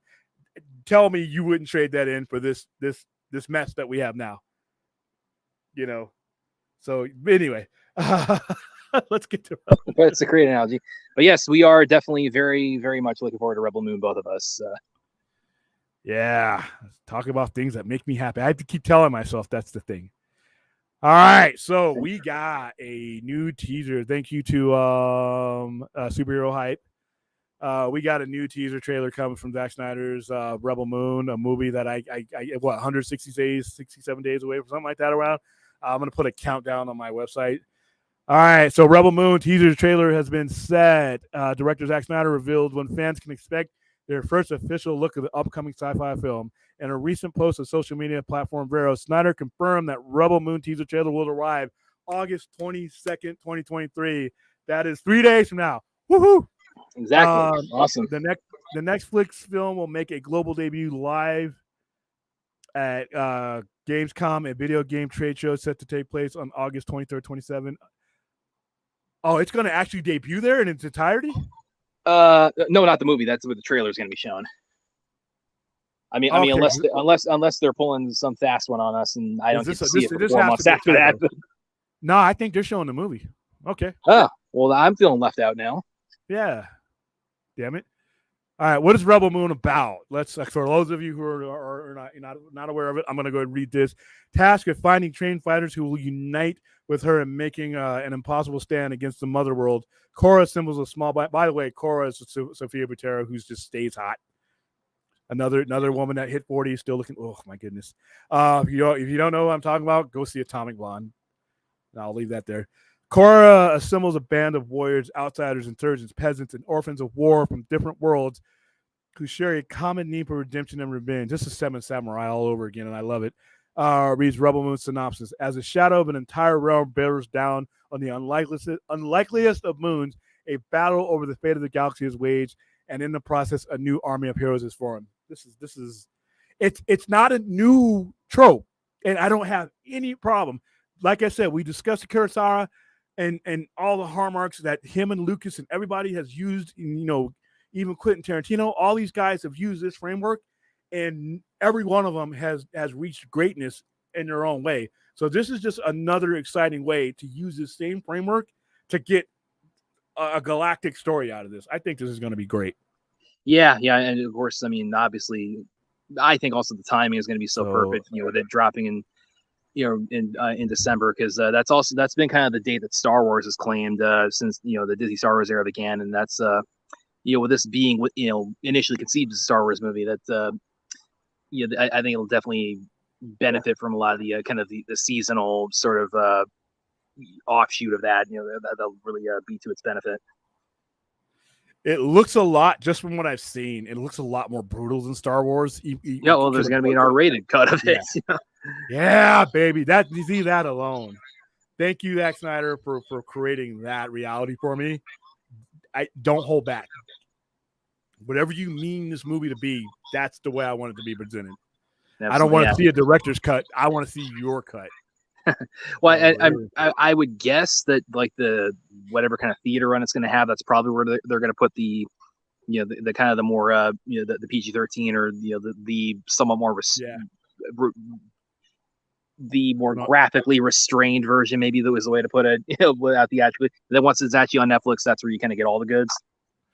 Yeah, and I hope that I know when we promoted Army of the Dead, it was different. They didn't do Vegas screenings, I don't recall, but they gave us a bunch of stuff to give away, and I still have some of the stuff, the Las Vegas patches and all that. I hope that we do a screening in Vegas, and I hope I'm part of that that promotion, because this is the movies like this that I want to be a part of. Like when it came to Blade Runner and all those, there are movies that we do just to keep our that's they need us to do them, and not every one of these movies are going to be like like I did Strays the other day. I'm never going to see that in the movies. But we did it. But there's movies like this, like Last Voyage of the Man. I really wanted to see that. I enjoyed it. Blade Runner, Dune. These are movies I enjoy, and this is like my reward for getting through some of these sappier movies. Sorry. All right, so another one bites the dust. Go ahead. And of course, I think I mentioned at the beginning, we if you haven't seen that Empire magazine story on Rebel Moon, that is finally on the shelves now. So you give that a look, as it is a good read where they got to go behind the scenes on it. Of course, everybody with a lot of the, especially with we talk about like Ray Fisher and a lot of the kind of the difficulties with the behind the scenes situation, Justice League with, and the situation with Warner Brothers, how that went. So, I mean, everybody, I think in particular, is really kind of really eager to see him break out with this as Mr. Darian Bloodaxe is the character's full name, and he looks absolutely, he looks like you don't want to mess with that guy. Is with the guy with the he almost looks like why is his name escaping me from the X-Men? I think Bishop. He's almost got like a Bishop sort of feel to him. Yeah, everybody I've seen from this, it just looks, the imagery looks cool. Ray Porter's in it. I mean, I haven't seen him yet. I interviewed Carrie Elways actually a couple of months ago. I asked him a little bit about that. He of course couldn't say too much, but he said the scale is going to be just really just out of this world. Pardon the pun. So yeah, I'm really looking forward to seeing the trailer. Apparently, there's going to be some kind of surprises attached to it. I mean, there's a lot of speculation that we're going to get the actual date for the part 2. So I'm definitely, I would not be surprised if that's the case. And Zach had said actually initially his idea was that he wanted to like put part 1 and part 2 out within a few days of each other. So that I think that could have been interesting, but I personally would love that. I don't know if the business would like that, because if part 1 is a hit, I want to market the hell out of part 2 and double, But hey, who knows, man? They've given them a lot of freedom. Who knows? So yeah, I'm gonna have that Empire magazine here, either on digits or in person next week. So we'll be able to go over that with a fine tooth comb. All right, so that's another thing that made me happy that I had on my thumbnail. I try to put things on my thumbnail that made me happy, and yeah, I know I have Robin dying on my thumbnails. But killing him back in 1988 made me happy because I was one of the kids that dialed the one. Yeah, Jason he's been an acquired taste for a lot of people. Yeah, both before and after the grave. Oh, yeah. All right, so this week's album cover was a no-brainer for me because it is the cover. And don't come into the chat, don't come into the DMs, don't email me with any arguments. The argument is over. The greatest accomplishment by Metallica, and that is "And Justice for All." It is a simple cover, but it is still great. And "Justice for All" is Metallica's greatest album. It's the greatest accomplishment. I don't know if it's necessarily the best cover. There's a T-shirt of it, and there's there you go. There you go. I had this T-shirt as a kid. It was a nice white T-shirt with all this on it. It's hard to keep clean. I had this T-shirt. Every time I see this album cover, I think of the song "And Justice for All," which is, other than "Harvester of Sorrow," which is on the same album, my top two favorite songs. These are the songs that have saved lives for me and kept me from getting fired from jobs and being in jail, because that aggression that I can let out while I'm listening to "Justice for All" or "Harvester of Sorrow," that's stuff I'm not saying to bosses at my jobs. That's fights I'm not getting into. That's aggression I'm not letting out on a human being. I'm just stomping through the park listening to and it's like, this album has everything.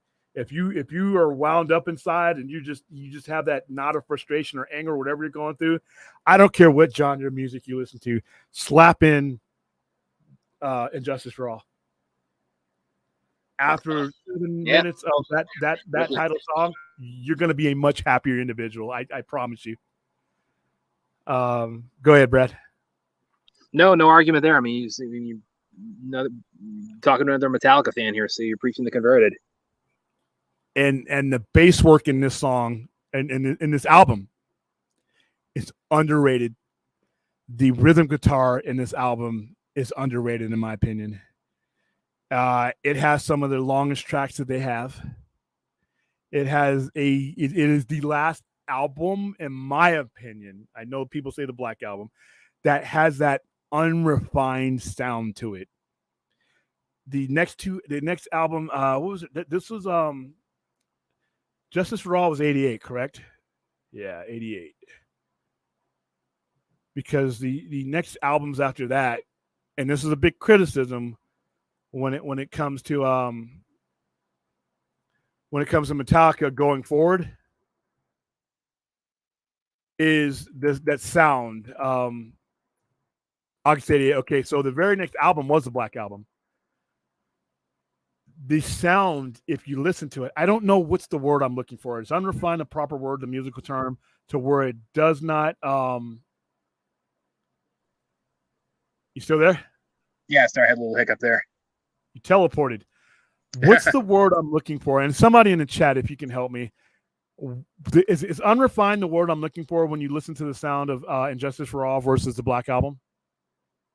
Overproduced, I guess, where it's like it's a raw, hollow bang to it. That even though I love the Black Album and it has some of the greatest stuff that they've ever done, it's just different. It's not better or worse, but it's different. That sound, that garagey sound that they had in "And Justice for All" versus the high-end studio sound that they had in the Black Album, and going forward for that matter. And I know that they've tried to go back to that unrefined sound. I don't know if you can, but it's like somebody trying to put on their old clothes 20 years after, if they still got them. But yeah, this album was the last unrefined sound. It is the coolest cover. It's the coolest shirt. Like I said, I think this was my second Metallica shirt I ever bought. Master of Puppets was the first one. But yeah, I love this cover. It's just a simple cover. "And Justice for All" and the Lady Liberty, Lady Justice with the scales of justice. And the entire album is about injustice, which is hilarious. It's not a mockery, but it's, in my opinion, how I read this album and how I read the lyrics and how I understand the lyrics. It's how justice was not applied to all of us equally. And that here's Metallica speaking for the other people that that were on the bad end of all sorts of things. So love this album. It is the best release that they've done. An extraordinary cover. It's simplistic. It's all you need to know. You didn't even need to put the words on there, Injustice for All, to know that this was the album. So, and I have this poster framed around here somewhere. So, all right, that is the album of the album cover of the week here. So, and I will have another one. All right, I'm going to go to some questions of the chat, and then we're going to head into our final segment, which is our turning point story, and which is the death in the family, which obviously was the death of Jason Todd. Something as 12-year-old me, or no, 14-year-old me, relished in the killing of a superhero. That's where I was at that age. All right, so that's before Death of Superman. Yeah, that's before, and this is before speculation buying, because you can't get Batman 428, which is the issue he dies in, is not as easy to get as Superman 75.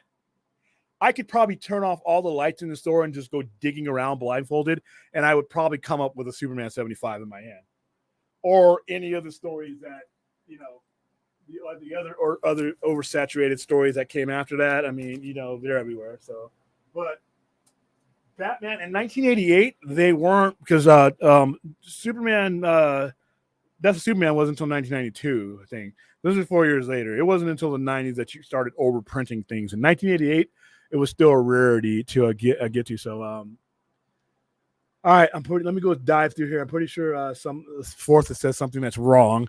Here we go. I disagree. PVOD is a safety net for sales. Yes, we're agreeing on that. Studios want that theatrical hit. Why?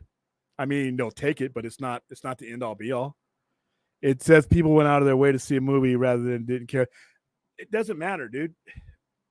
Well, and also, I let me jump in here, because also you probably, I think post COVID, and also with strike on, I mean, the thinking is, I think, definitely going to shift more into like long-term impact. I mean, we have things like Scott Pilgrim that bombed theatrically, and you fast forward 10 years later, and it's this. We look at the reverence that there is for that now, and of course with Zack Snyder's, I mean, like not just his DC work, but his entire filmography. I mean, it's the situation we're in now. It's like post-pandemic. It's like the thinking of, especially monetarily. I mean, it just has to evolve. It has to grow with economics of families, with shifting theater. It's just not the same as it was 15 years ago, or even 10 years ago. Yeah, it's just a different reality. It's a different reality, and it's a tough one for people to get used to. It's a tough one for people to get. We're in a new era. All right, if Snyder made the Flash, VFX would have been great, and legacy characters would have been more faithful. Yeah, like I said, you would still have people who didn't like it, just like there's going to be people who don't like Legacy. They're going to, there's just not every movie is for everybody, but at least you would have had completion. And to be honest with you, by the time that they got to the Flash, his story arc should have been over with. It should have been just about to wrap up, but we are 10 years later. And the fact that we're still talking about it, I mean, what does that tell you? What WH thinks diverse people on screen is something, let them do stuff behind the camera and make authentic. Yeah, I know a lot of people who saw Blue Beetle thought it was pandering to the Hispanic community.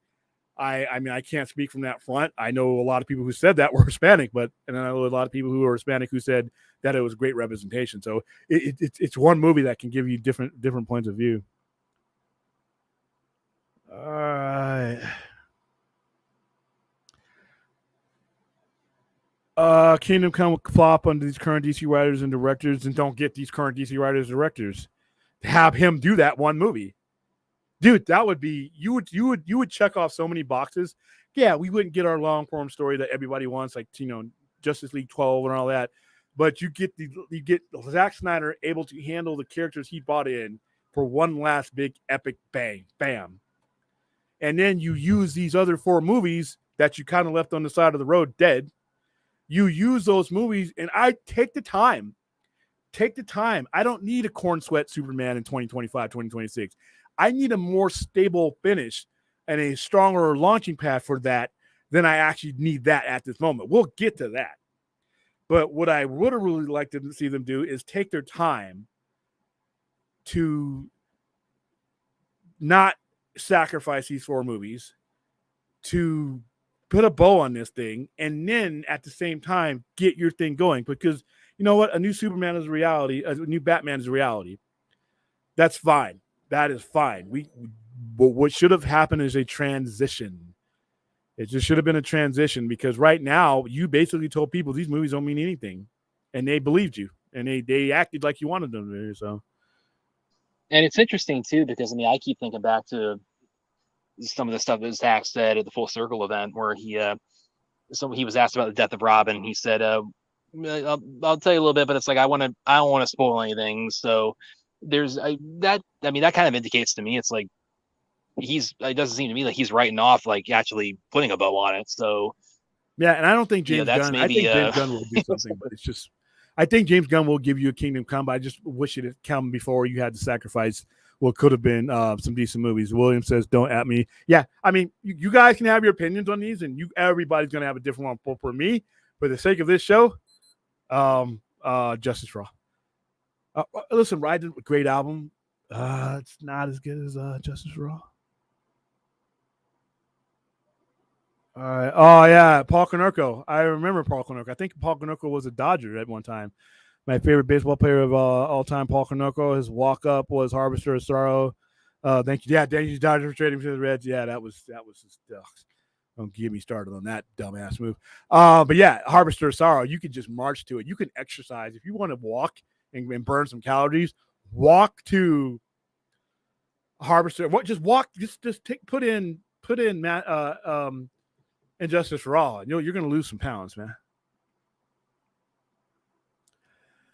Did Zack Snyder write a script from Rebel Moon? Because 2 things that Zack should never do for his own movies is write the script or do his own cinematography. He is a co-writer on it.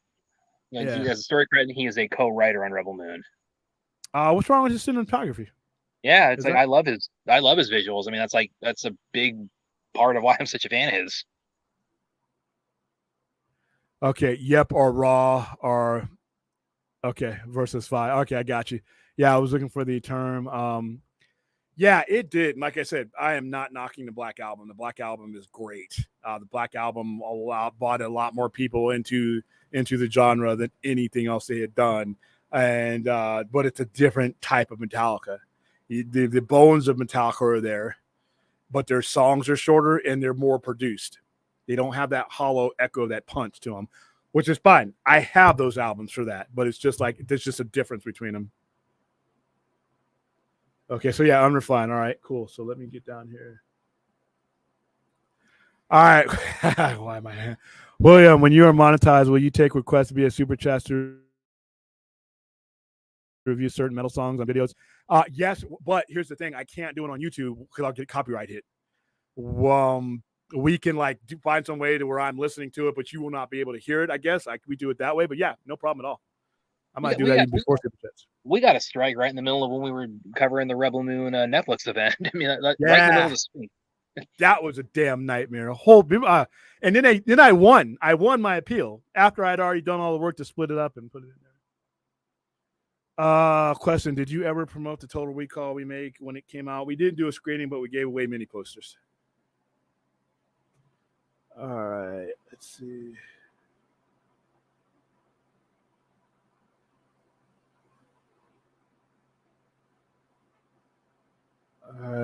Question, William, do you agree that WB needs 100% on board with James Gunn plan for better or for worse to build trust back up? Yeah. From general audience, yeah, because they're going to take it in the balls. Listen, Superman Legacy is probably going to lose money. The first 3 or 4 movies of this Gods and Monsters is probably going to lose money because a lot of people are going to sit at home and wait for it to hit PVOD or streaming. They don't trust DC right now to the point where they're ready to make that investment. they will keep an eye on it. They will watch it. And if they like what they see, the second round of movies will be what they jump onto, and it's going to take some time. And, go ahead. This is where I say it's like what I was saying earlier about it. I get the sense with how everything that's gone this year with DC on film is, Gunn would, you probably in his own mind would love to actually maybe spill some more beans about like where this is going to get people on board as much as possible. But again, between like NDAs and the strike, I mean, that's just not, you just can't broach that right now. Yeah. All right. So the other thing the last major topic that made me happy, and it made me, like I said, I told you it made 14-year-old me happy, was frying, or what I thought he was going to blow up in the explosion, was the death of Robin. Woohoo. All right. I got to get over to all these squares. It's weird being organized because you have all these windows open. And then I forget to get rid of them if memory serves. I mean, this was done. There was a poll for this, right? For the it was a 900 number. Yeah. Did you call in and say, let's? Yes, I did. Yes, I did. I happily paid the $2 to kill Jason Todd. And a lot of people freaked out because they're like, oh, they're killing Robin. Oh, my goodness. They didn't realize, most of the normies, the non-comic collectors didn't realize we're on Robin number 2. We're not killing Dick Grayson.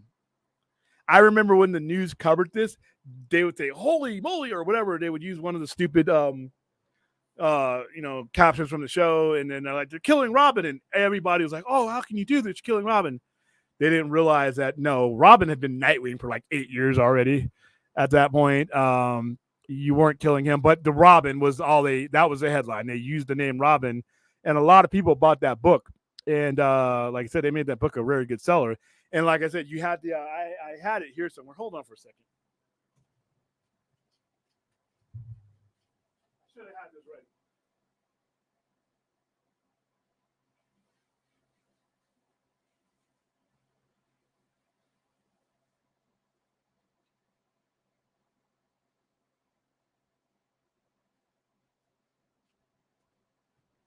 I thought I had the trade paperback. I think I sold it earlier when I was talking to somebody. But it had one of the trade paperbacks, the newsprint one, has the ad in there where you could dial.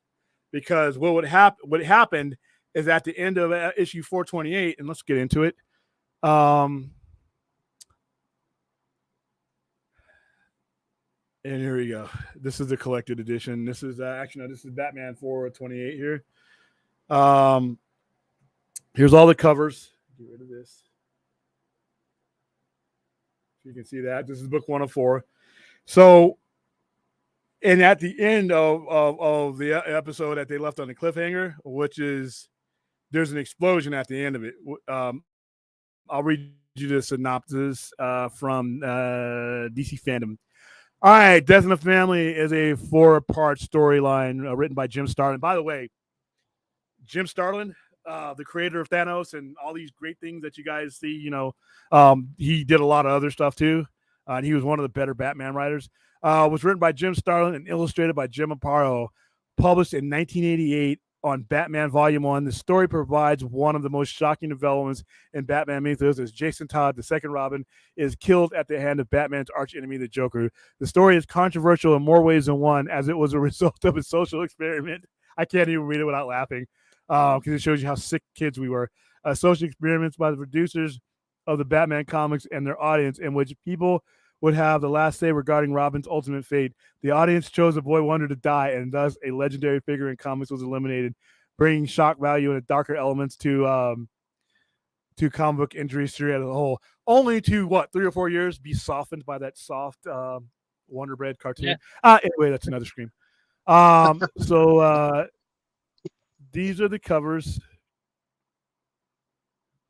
Actually, these is actually 428. These are some of the panels from there.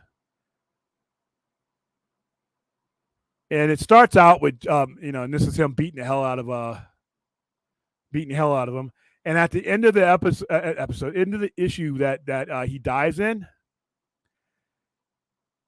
And here's that. So I wish this would go away. Can't get that to go. But yeah, here you go. So that's him. I mean, he beats the hell out of him. Jason Todd is looking for his mother, and he gets information, from his old stepmother and all this. And it's long story short, it's a trap by the Joker. And even if you watch Titans, it was kind of like done the same lines. That's the Joker beating the hell out of him. And this was pretty brutal. There's no blood in here, but it's still, you still know what's going on. And let's see.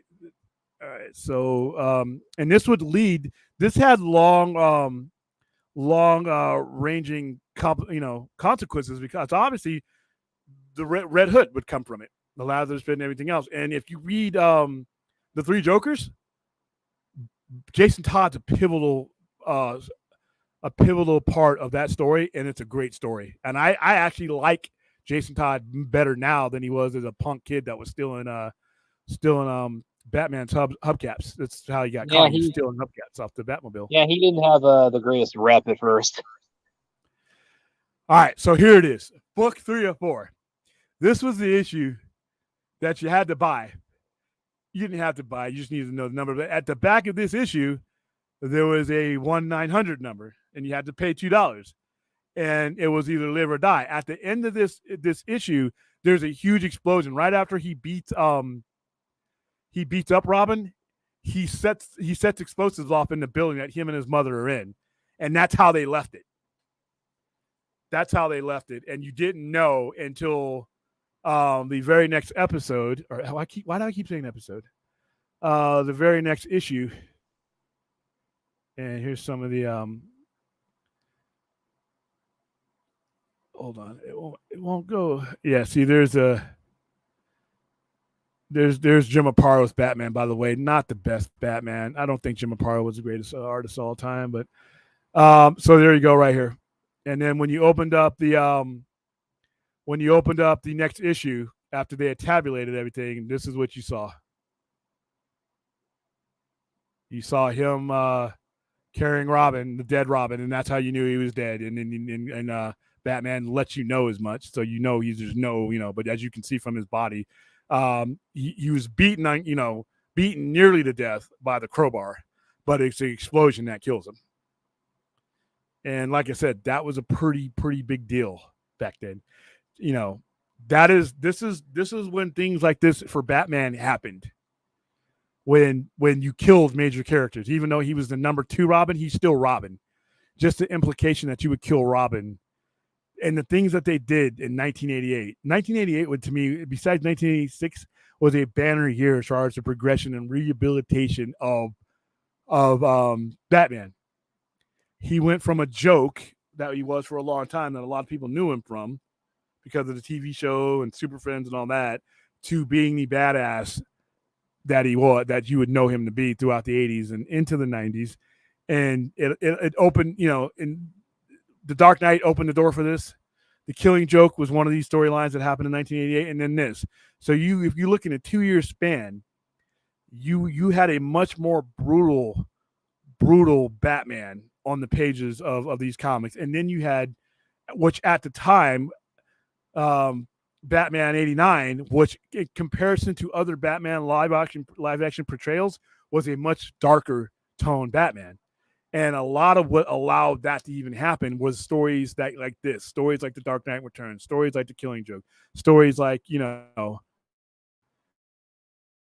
Batman Year 1, Batman Year 2. These are the type of stories that led into what I call, the Renaissance of Batman. Now, a lot of that was undone, with Batman the Animated Series, but like I said, I digress. I'm only going to speak about things that make me happy. And with Matt Reeves' Batman, we've kind of undone that Wonder Bread attitude that they had in the 90s.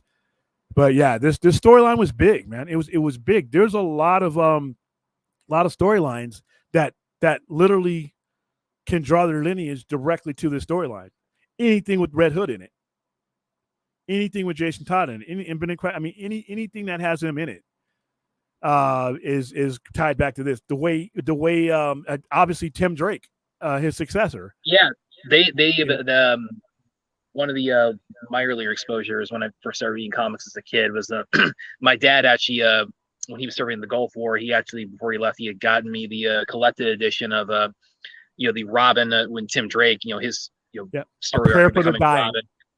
A Prayer for the Dying is what it's called, by the way.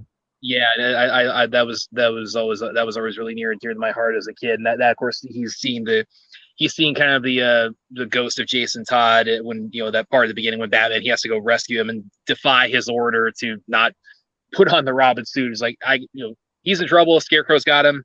And that again that ties into Batman's trepidation about having a new Robin with what happened to Jason Todd. Yeah, and it would last, by the way, all the way up to Damian. The what happens to Jason Todd would always haunt Bruce. Even in the movies, they would, even Zack Snyder, I mean, they used the death of Robin because he's endangering a minor, by the way. But hey, that would never happen in real life. That's why I'm not a big fan of having Robin in real life, because I'm like, wait a minute. He's endangering a minor, but that's fine. But even Damon, how he feels about Robin and the necessity of a Robin. And I remember during that storyline that you're telling that came right after this in 1992, 1993, A Prayer for the Dying, where Tim Drake is talking to Alfred. And he says, I don't even know if this is the right decision. Does Batman even need a Robin? And Alfred says he always needs a Robin. And because what Robin at the time represents the light that Batman couldn't be, he needed to be reminded of the, of his, it's not just this sociopathic crazy guy going around beating up people. He needs that balance, and that's the whole point of what Robin was for him. So if you look at the way Robin is approached from this point on, it's always that sense of reality that you could get this kid killed. And Tim Drake was actually my favorite Robin, I'm sorry, is going to be Damian. I love Damian. Beats the hell out of people. He has to hold back killing people. The Joker found out the hard way that he is not to be messed with. He beat the shit out of the Joker with a crowbar, ironically. And he's a Robin that is capable of pretty much holding his own against just about anybody because of the training. But Tim Drake was a better detective. Tim Drake was smarter. Tim Drake figured things out. So everything starts though with this right here, because the audacity to kill Robin, even if it was the second Robin or the 10th Robin, didn't matter. The general public saw Robin dying. That's all they knew.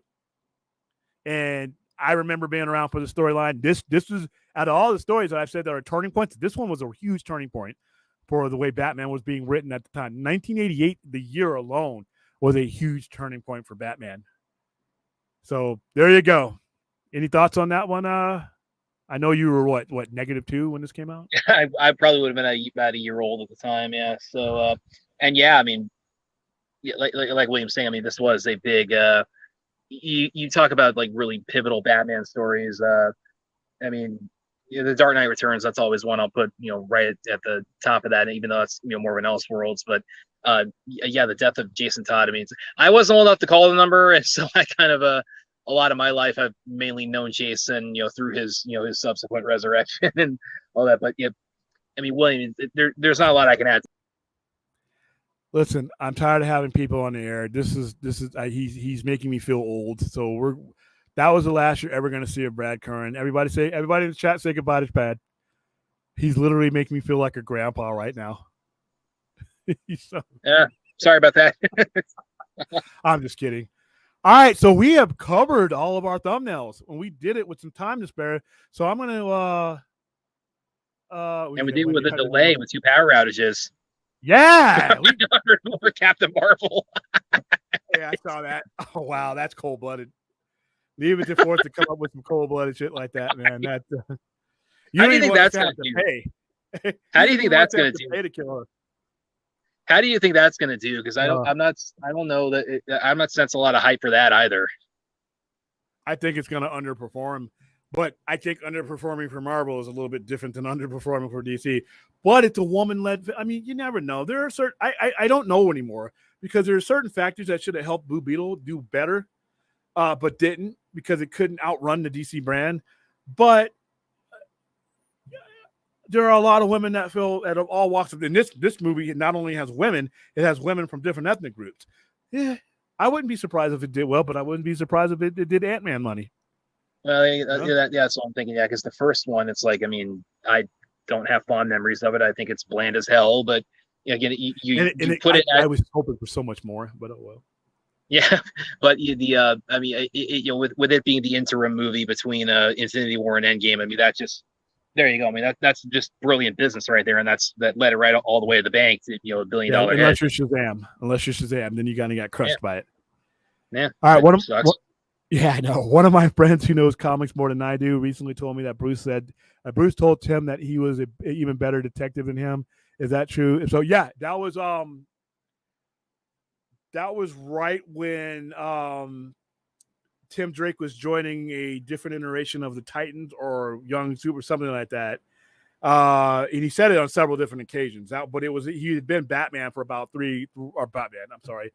I think it might be the Night Quest, the Night's End storyline when he comes back. Because I know not only did Bruce say it to him, but Tim Drake said it to him. Because remember, Tim Drake was supposed to be the next coming of Batman as far as detective skills, and or not Tim Drake, Dick Grayson. And if you read the way the comics read, Tim Drake out of all the Robins was the best detective, and his detective skills I don't want to say they necessarily rival Batman, but there are certain things in the storylines that Tim Drake would see that Batman would overlook, and you realize just how important Tim Drake as figured Robin out was. Batman pretty quick. Yeah, so did Bane, but but yeah, that's but for a kid, and he's a kid, he was what, 12? Once again, you just got one minor killed. Let's get another one. But at least they wrote it into the storyline of how he didn't want to at first, and then he realized that some of these kids are just going to be bad. Like, hey, The Dark Knight Returns.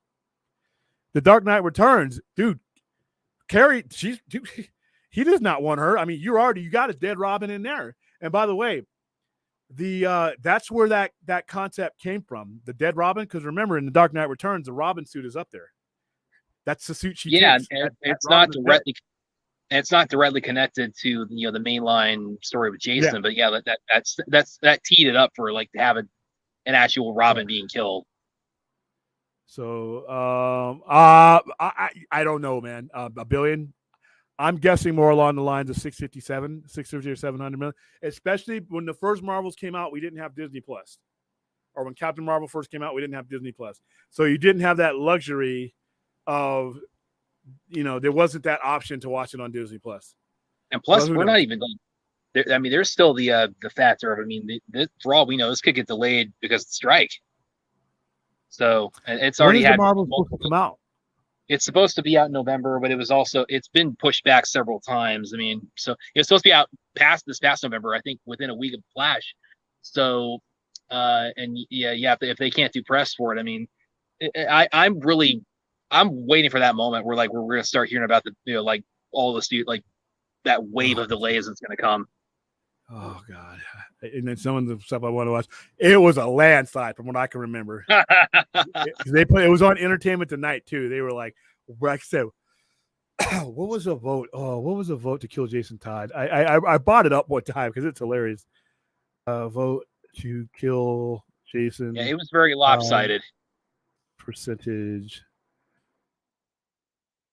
Oh, whoa, no, wait. Okay, 38. Okay, all right. So this is wrong. No, it started out as a route, but anybody want to guess without looking it up, what the margin was? Within the 36 hours allotted for voting, because we only had the 36 hours to do it. The poll received 10,614 votes, which for that time was a lot. The verdict in favor of the characters dead won by. I was always thought this was a blowout. 72 votes. Oh, really? I thought it was a blowout too. Yeah. I always grew up thinking that this was a blowout. That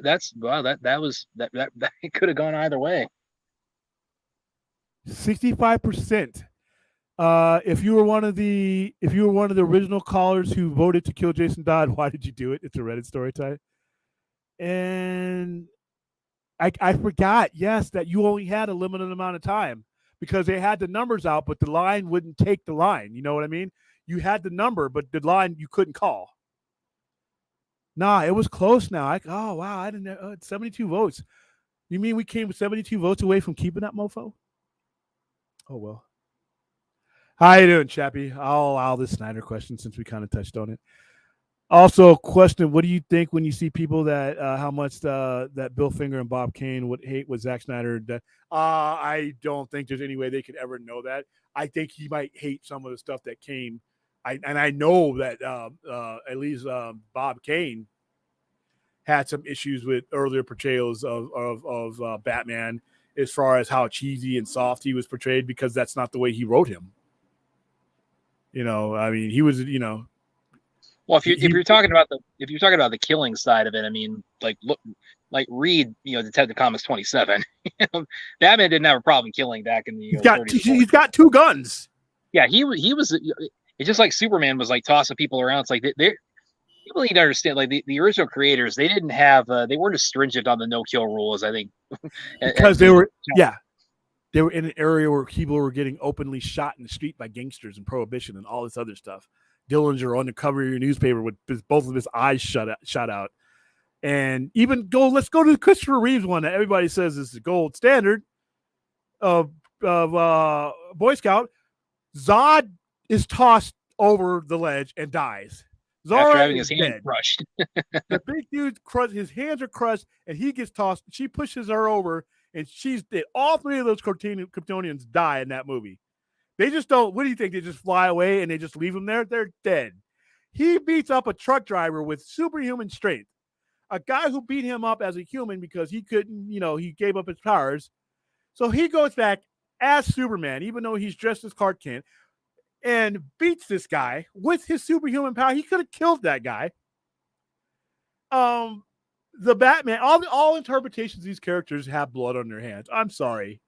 By the way, that's one area where I will say that I do, because there's the whole thing about the Donner cut and the Lester cut of Superman 2, but one area where I will say it's like I do have a bit of a leaning towards the Lester cut is you lost that great line of the Donner cut. Do you want to step outside?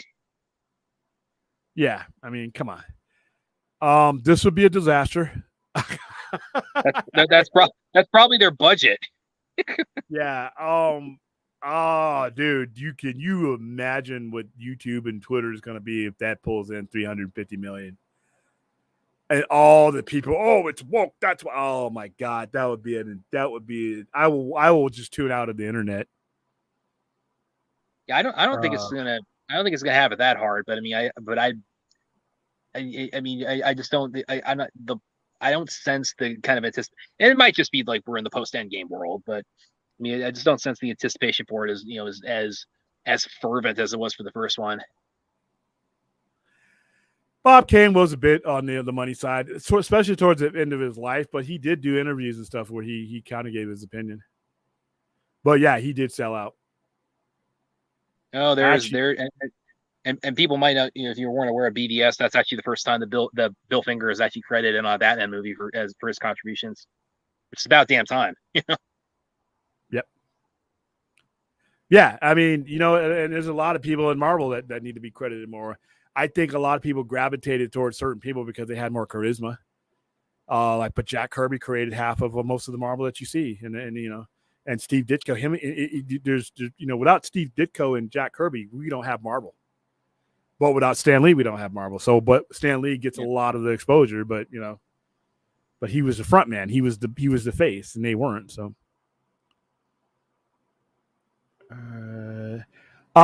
Yes, there was, because they had to have them ready for the print run. This was a quick turnaround. Yeah. So you had to have two versions that you could plug in depending on whichever outcome people voted. They would have been waiting a year if they didn't have that backup. Yeah, unfortunately, it's going to be the Marvels might be one of these movies that people are laying in wait to see fail. Which is, dude, people get lives. What the hell are we doing? All right, numbers. William, was Jason Todd the first death of a major character in comics? Oh, no. The three best Jason Todd stories and Gwen Stacy, come on. What's up? I just mentioned Gwen Stacy. I mean, that like precedes that by like at least 20 years. That was 1975 was when she died. The man who has everything, Batman the Cold is great. I love the covers like Batman, the Cobra, and Boss. There's one really famous one, and we just spoke of something that included that name in it. the death of Captain Marvel, the original Captain Marvel, that was in Marvel Comics, died in 1982, and he stayed dead. That was once again, and that has in common Jim Starlin. Jim Starlin created that character. He wrote that character. Jim Starlin was not afraid to kill his characters. And as a matter of fact, when Jim Starlin was done with Thanos and Puck and Gamora and all that, he killed all those characters. Those characters stayed dead until he took over Silver Surfer and bought Thanos back, and he bought Drax back. He was the one who did that. Well, at the end of that Avengers story, the original Thanos storyline, where Adam Warlock comes out of the Soul Gem and turns Thanos into stone, and he crumbles. That was all Jim Starlin. Jim Starlin created those characters, and he wanted to make sure that when he left the Avengers and when he left that title, those characters were dead. So he killed those characters. And when he came back to Marvel again, and when he started writing Silver Surfer with issue 34, he bought back Thanos and Silver Surfer. And that was his first issue. Him and Ron Lim took over that book. And obviously, from there, what happened. But he bought back Adam Warlock. Adam Warlock had died in that storyline. Jax had died. Gamora had died. Pip had died. All the characters, the main characters that were surrounding his character arc, he killed them all because he didn't want anybody else writing them. So let's see. William, I sent you something on IG in regards to Batman's belief in killing. I'll take a look at that later. Let's see. Not that Captain Marvel. She does not kill. That's Carol Danvers, by the way. She fought Miss Marvel, who at that time was Carol Danvers, and she had Kree powers that allowed her superhuman strength and flight. Avengers Annual 10, somewhere between Avengers Annual 10 and X-Men 171 or 72, I think. She fought Carol Danvers and came into contact with her, and for too long, and it was an accident, and she stole her powers. It made Rogue crazy, though. It screwed up Rogue's mind. It put Carol Danvers in a coma. She eventually will recover and become binary, which is kind of like a composite character. The powers you see her as Captain Marvel right now, that's the power she had as binary, but that's a different topic. But I actually ruined Rogue. Rogue was part of the Brotherhood of Evil Mutants at the time. She was Mystique's, protege. But after she touched Miss Marvel, Carol Danvers, she for so long, it messed up her head. And Rogue, even later on, and the X-Men, and Genosha and all that, she would have a portion of Miss Marvel's psyche in her head, and it actually saved her because she got advice from that psyche. But that's why Rogue joined the X-Men, because she went to Professor Xavier for help and getting her mind and her powers under control after that encounter. That's how she became an X-Men. And by the way, that very same issue where she comes and begs Xavier for help, Carol Danvers as binary comes and beats the hell out of her, hits her so hard she knocks her out in the orbit, and then forgives her because she was a kid.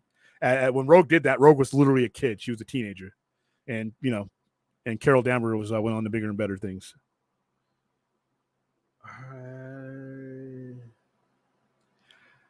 Probably one of the last ones I'll take. How does Bruce able to raise a person like Damian, being that Bruce has a tendency to be very emotionally distant, and Damian's mother in the comics basically raped Bruce to have Damian? He participated. He didn't say no. A lot of it is because Damian was 10 when he came to him. He already had a mindset, and I think the mission for him to Damian was to reel him in so that he would reflect more of what Bruce was than what Talia was, because Talia and Ra's al Ghul, they're murderers, and Damian is at heart a good kid, but he's a trained killer, and he has homicidal tendencies. So I think Batman sees him as his responsibility and his mission to at least impart the justice side of things apart on him, and make it so that he can refrain from killing, because Damian Wayne's first instinct is to kill an opponent. And what he's learned from Bruce is restraint. So that's the mission. He sees it more as a mission than anything else. Bucky, yeah, just saying no one says that Bucky, Jason Todd, and Uncle Ben can go out the window. Well, like I said, Captain Marvel, he's dead. He's been dead for 40 years, 41 years. Yeah, I'm interested in Rogue showing up too. I hope they don't rush it. I hope they bring her in when it's time. But I can't wait to see Rogue too. You talking about in the MCU? Yeah. Yeah. Well, I mean, I that's the thing with Secret Wars, and then bringing back Hugh Jackman and probably a lot of the X-Men cast. I wonder if are they going to call up Anna Paquin for that? I mean, who knows? Well, Anna Paquin's in her 40s, and that if they get Rogue, they're probably going to get her as a young kid. Rogue. Well, comic book standards. Not sure what comic book run for Batman. I'm thinking where that actually happens with the part of the main line Batman comics, or was that an alternate storyline? No, that's the main line, which you're asking me for. Also, Nolan Batman also kills, and he lets Ra's al Ghul dead in the end. Yeah, well, and like I said, in Reeves Batman doesn't explicitly kill, quotes, air quotes. That first guy he beats the shit out of, that guy's dead. That guy's dead. The one where he says, I'm vengeance, that guy's dead, or he's died, or he's never going to be the same. I played that part of the trailer so many times over and over before the movie came out. That's what bonded me to that movie. I'm like, okay, I'm on board. He gives a couple, an extra 8 punches for no good reason. And I'm like, go, do it. But those same gauntlets, remember, he's blocking bullets and blocking blades and stuff with those gauntlets, those Kevlar gauntlets, right? Those same gauntlets he's hitting this guy as hard as he can. That guy is not okay. The Penguin should have been dead. The Penguin is turned over and over and over in a vehicle, lands on its top, and the Penguins are, I'll answer your questions. No, Penguin, you're dead. And there's so many instances of where the Robert Pattinson Batman kills people. And let's not leave out Michael Keaton, who dropped a bomb down a dude's pants and blew him up, killed everybody in that H chemical factory. They're dead. I didn't see anybody running out of that chemical factory saying, wow, damn, I'm glad we made it out of that. No, he burnt them to death. That's the best one with that red triangle guy where he shoves the bomb down his pants and grins about it, then punches him down the sewer.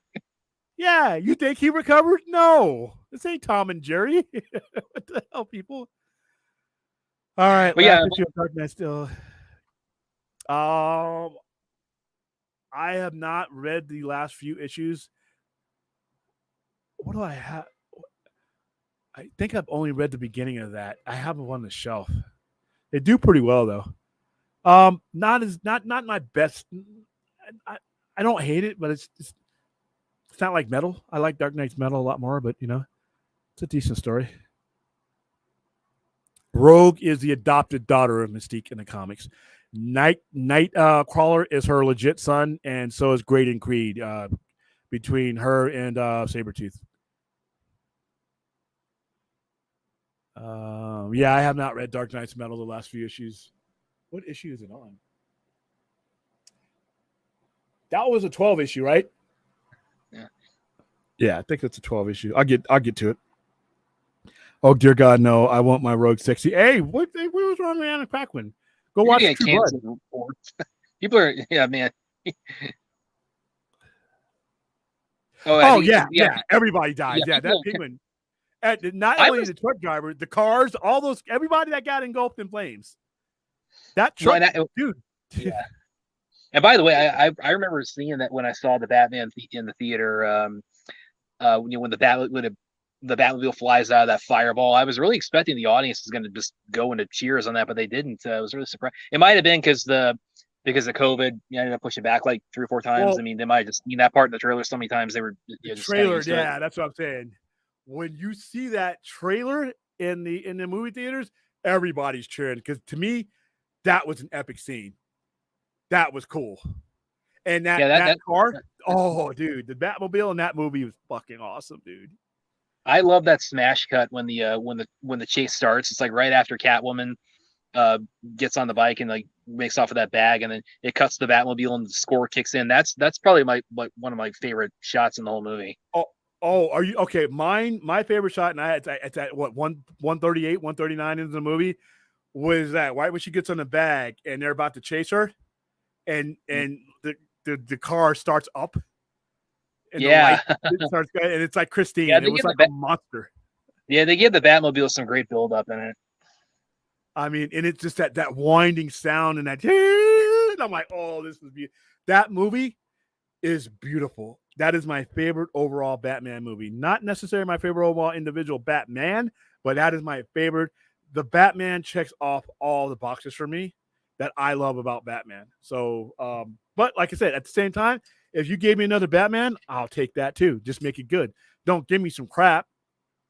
Don't give me some softcore Batman the animated series stuff to where he's letting up on people and he's not beating people and he's savagely destroying people when he's not ramming people off the road. That's my Batman. All right. That's the Batman I want. My Batman is crazy. My Batman is the guy that makes you not want to go down that alley. Not because you don't want to get mugged by some killer or whatever, because you don't want to mess with the Batman. And like that movie in that opening sequence where everybody's looking out for him, that's the way Batman is. You don't know where he is. I love it's a great line where it says it's not a signal, it's a warning. Yeah. They don't know. I can't be everywhere, but they don't know where I am. It's just like, I mean, and then when he finally walks out of the shadows, because you see all these places where you think he's at, and then when he finally walks out of the shadows and just beats those goons who are, because really he's still new. Not everybody has seen Batman. They've heard of him. So they're like, what are you, this clown? What are you going to do? And then the one guy makes the mistake and just and the other guys are just watching like, I don't want that to be me. he that one guy takes the punishment for all those other guys. And then they get beat. But hey, what's going on there? I was part of the vote to kill Jason Todd. I voted the Merc's Little Jerk. Yep, that was me. That was me. Wally Coyote. What, Brad? I'm not sure. Oh, this is for you. Yeah. I'm not sure if you remember the Wile E. Coyote and Roadrunner cartoons. I'm wondering if those cartoons work as standalone movie instead of part of the. I was expecting this one tonight. I mean, if you think you can make it work, go for it. I say. Okay. I mean, think about it, because they're basically like silent films. Because what is it? It's like the Roadrunner runs and Wile E. Coyote has Acme traps that backfire on him. So, I mean, how far can you stretch that premise? Here's my answer to this. Do not do it unless I don't want to see Tom and Jerry. I don't want to see any of that stuff unless you are going to be brutal. Granted, it could be cartoonish and you can put them back together. I need to see Wile E. Coyote blow up. I need to see him splatter. I need to see him, it can be live action to a point, but if you take away the destruction, the bodily harm that is the Roadrunner and Wile E. Coyote, then I don't want to see it. But right here, fun, yes, we need a 1-800 number before to remove that avatar of his. Yeah. I should pin that comment to the top of the damn chat. When Batman walks out of the shadows after the monologue, why do the bad guys say, who the hell are you supposed to be? Like Batman lied about the whole thing. It's Halloween that night, so they think he's probably just a guy just cosplaying as Batman. Well, he's only in his second year of Batman. So he doesn't have that. He's more of a legend. The people have heard about him, but not everybody has confronted him in the unfortunate manner that these cats do. They got to learn the hard way. That the lesson that people throughout the years will learn. This is not the complete Batman. This is the Batman that's still at it. He's still, and the way Matt Reeves wrote him, he still makes mistakes. He's not as sharp. Yeah, like when he hang glides off of that building and he tries to do the make his landing and he hits that bus and just and damn near kills himself. It's like, yeah, he's still learning the ropes of being Batman. Yeah. All right, guys. Oh, we did it. I started late and I covered all my topics. We kept the flow. We had a guest for the first time in a while. We covered every topic. We covered the strike through multiple angles. We covered Blue Beetle. What is what it is. We got the review for Blue Beetle. We talked to Jason Kartalian. We brought up. I finally got to play that trailer. I've always wanted to play that trailer on my show. I've done that. We talked Rebel Moon. We'll talk more Rebel Moon next week. We answered some questions. I think we had a good stream. What do you think, Brad? Yeah, likewise. And of course, we were talking about the strike. I mean, you wanted to keep it to mainly topics that you bring a smile to our face, and the strike. I mean, it is what it is. I mean, there has been a lot of forward progression on that. Today, it kind of permeated every topic. Every topic we were talking about was affected by the strike. Exactly. Well, other than I think Rebel Moon, we didn't really. And the thing about that too, I mean, if the strike is still going on in December, God forbid. But will that affect Rebel Moon? Well, yeah, well, they're a major studio. I mean, because the cast wouldn't be able to do press, but the same. I mean, I think if Zach has proven anything over these last few years, that he is a one-man marketing machine, so he could navigate those waters single-handedly pretty well. Show up on YouTube shows, showed up on Film Junkie. He probably. He's probably not going to do that anyway, but So yeah, he's mapped it out behind the scenes. Yeah, I hope I hope this is over by then. If it's not over by then, I can't tell you when it's going to end. Yeah, it's going to. If it's still going on by then, then we're probably going to need to have a reservoir of topics to make us happy on the show, because that ain't going to be one of them. No, your avatar is disturbing. It needs to go. It needs. Yeah, where the hell did you get that too? I don't even know what that walrus was stitching together. Yeah, he knows I hate it. That's why he keeps it. I hope the the Hyper Rebel Moon doesn't get to the point where speculation becomes like. I don't think so. I think Zach's done a good job of keeping it where it is. And plus, what we've seen, I don't think it cannot live up to that hype. I just think it's that's going to be up to the consumer, though. The consumer, I mean, how can you put a hype on it? It's an indie movie, so yeah. I think it will. It's more likely. No, hashtag no. I think it's more likely that it will surpass expectations. So, all right, guys, that's it. And Brad, when we go off the air, don't go anywhere. That's it. I have done my job. I have, for most of you who are on the East Coast, which is like 99.9% of you, I have shepherded you into what was Saturday, August 19th, into August 20th. 2 days, we'll get a trailer. Just try to gravitate towards some good news. And like I said, like I was telling Jason and he was telling me, we need to start doing and involving ourselves in things that make us happy. We can get conflict anywhere. I can get conflict anywhere in this world, anywhere on the internet. Let's use this format to make you happy. Like I said, all of us go to work to get treated like shit and tire intestines and knots. Let's use this format and these formats to talk about stuff, talk about music that makes us happy. And I hope these last these shows, I've kind of, even though some of the topics are unavoidable because they're connected to topics that we're hearing now, circumstances and consequences. But I think I hope, and I think one of these reasons why these last 3 or 4 shows have gone smoothly is we stayed on topic. And we're talking about things that can at least bring us to a happier level. So that's what I'm about. On the flip side of that, hey, life is tough. And if you are having a rough time and you're at that moment, and a lot of times I stream late at night where a lot of these thoughts sit in the heads of people, 988 to Suicide and Crisis Hotline, 24/7. You can text, you can call, you can chat. There is someone on that line. There's someone on the other end of that line, and it's easy. You got your cell phone there. You got your computer there. This is, this is one of many ways, but it's 3 numbers. Like I said, pursue happiness, but that's easier said than done. And if you get caught up, there you go. And I want to make sure that I put that in my description, and I highlighted that. In the show itself. And also, hey, I love Trauma, I love Lloyd. Get Trauma now. Subscribe to Trauma now. Your first month is free, and after that it's $4.99. I actually have it. It's kind of worthwhile. We had a lot of people signing up at Comic-Con, just right there as they were standing in front of us. So get that. And like I said, pursue happiness.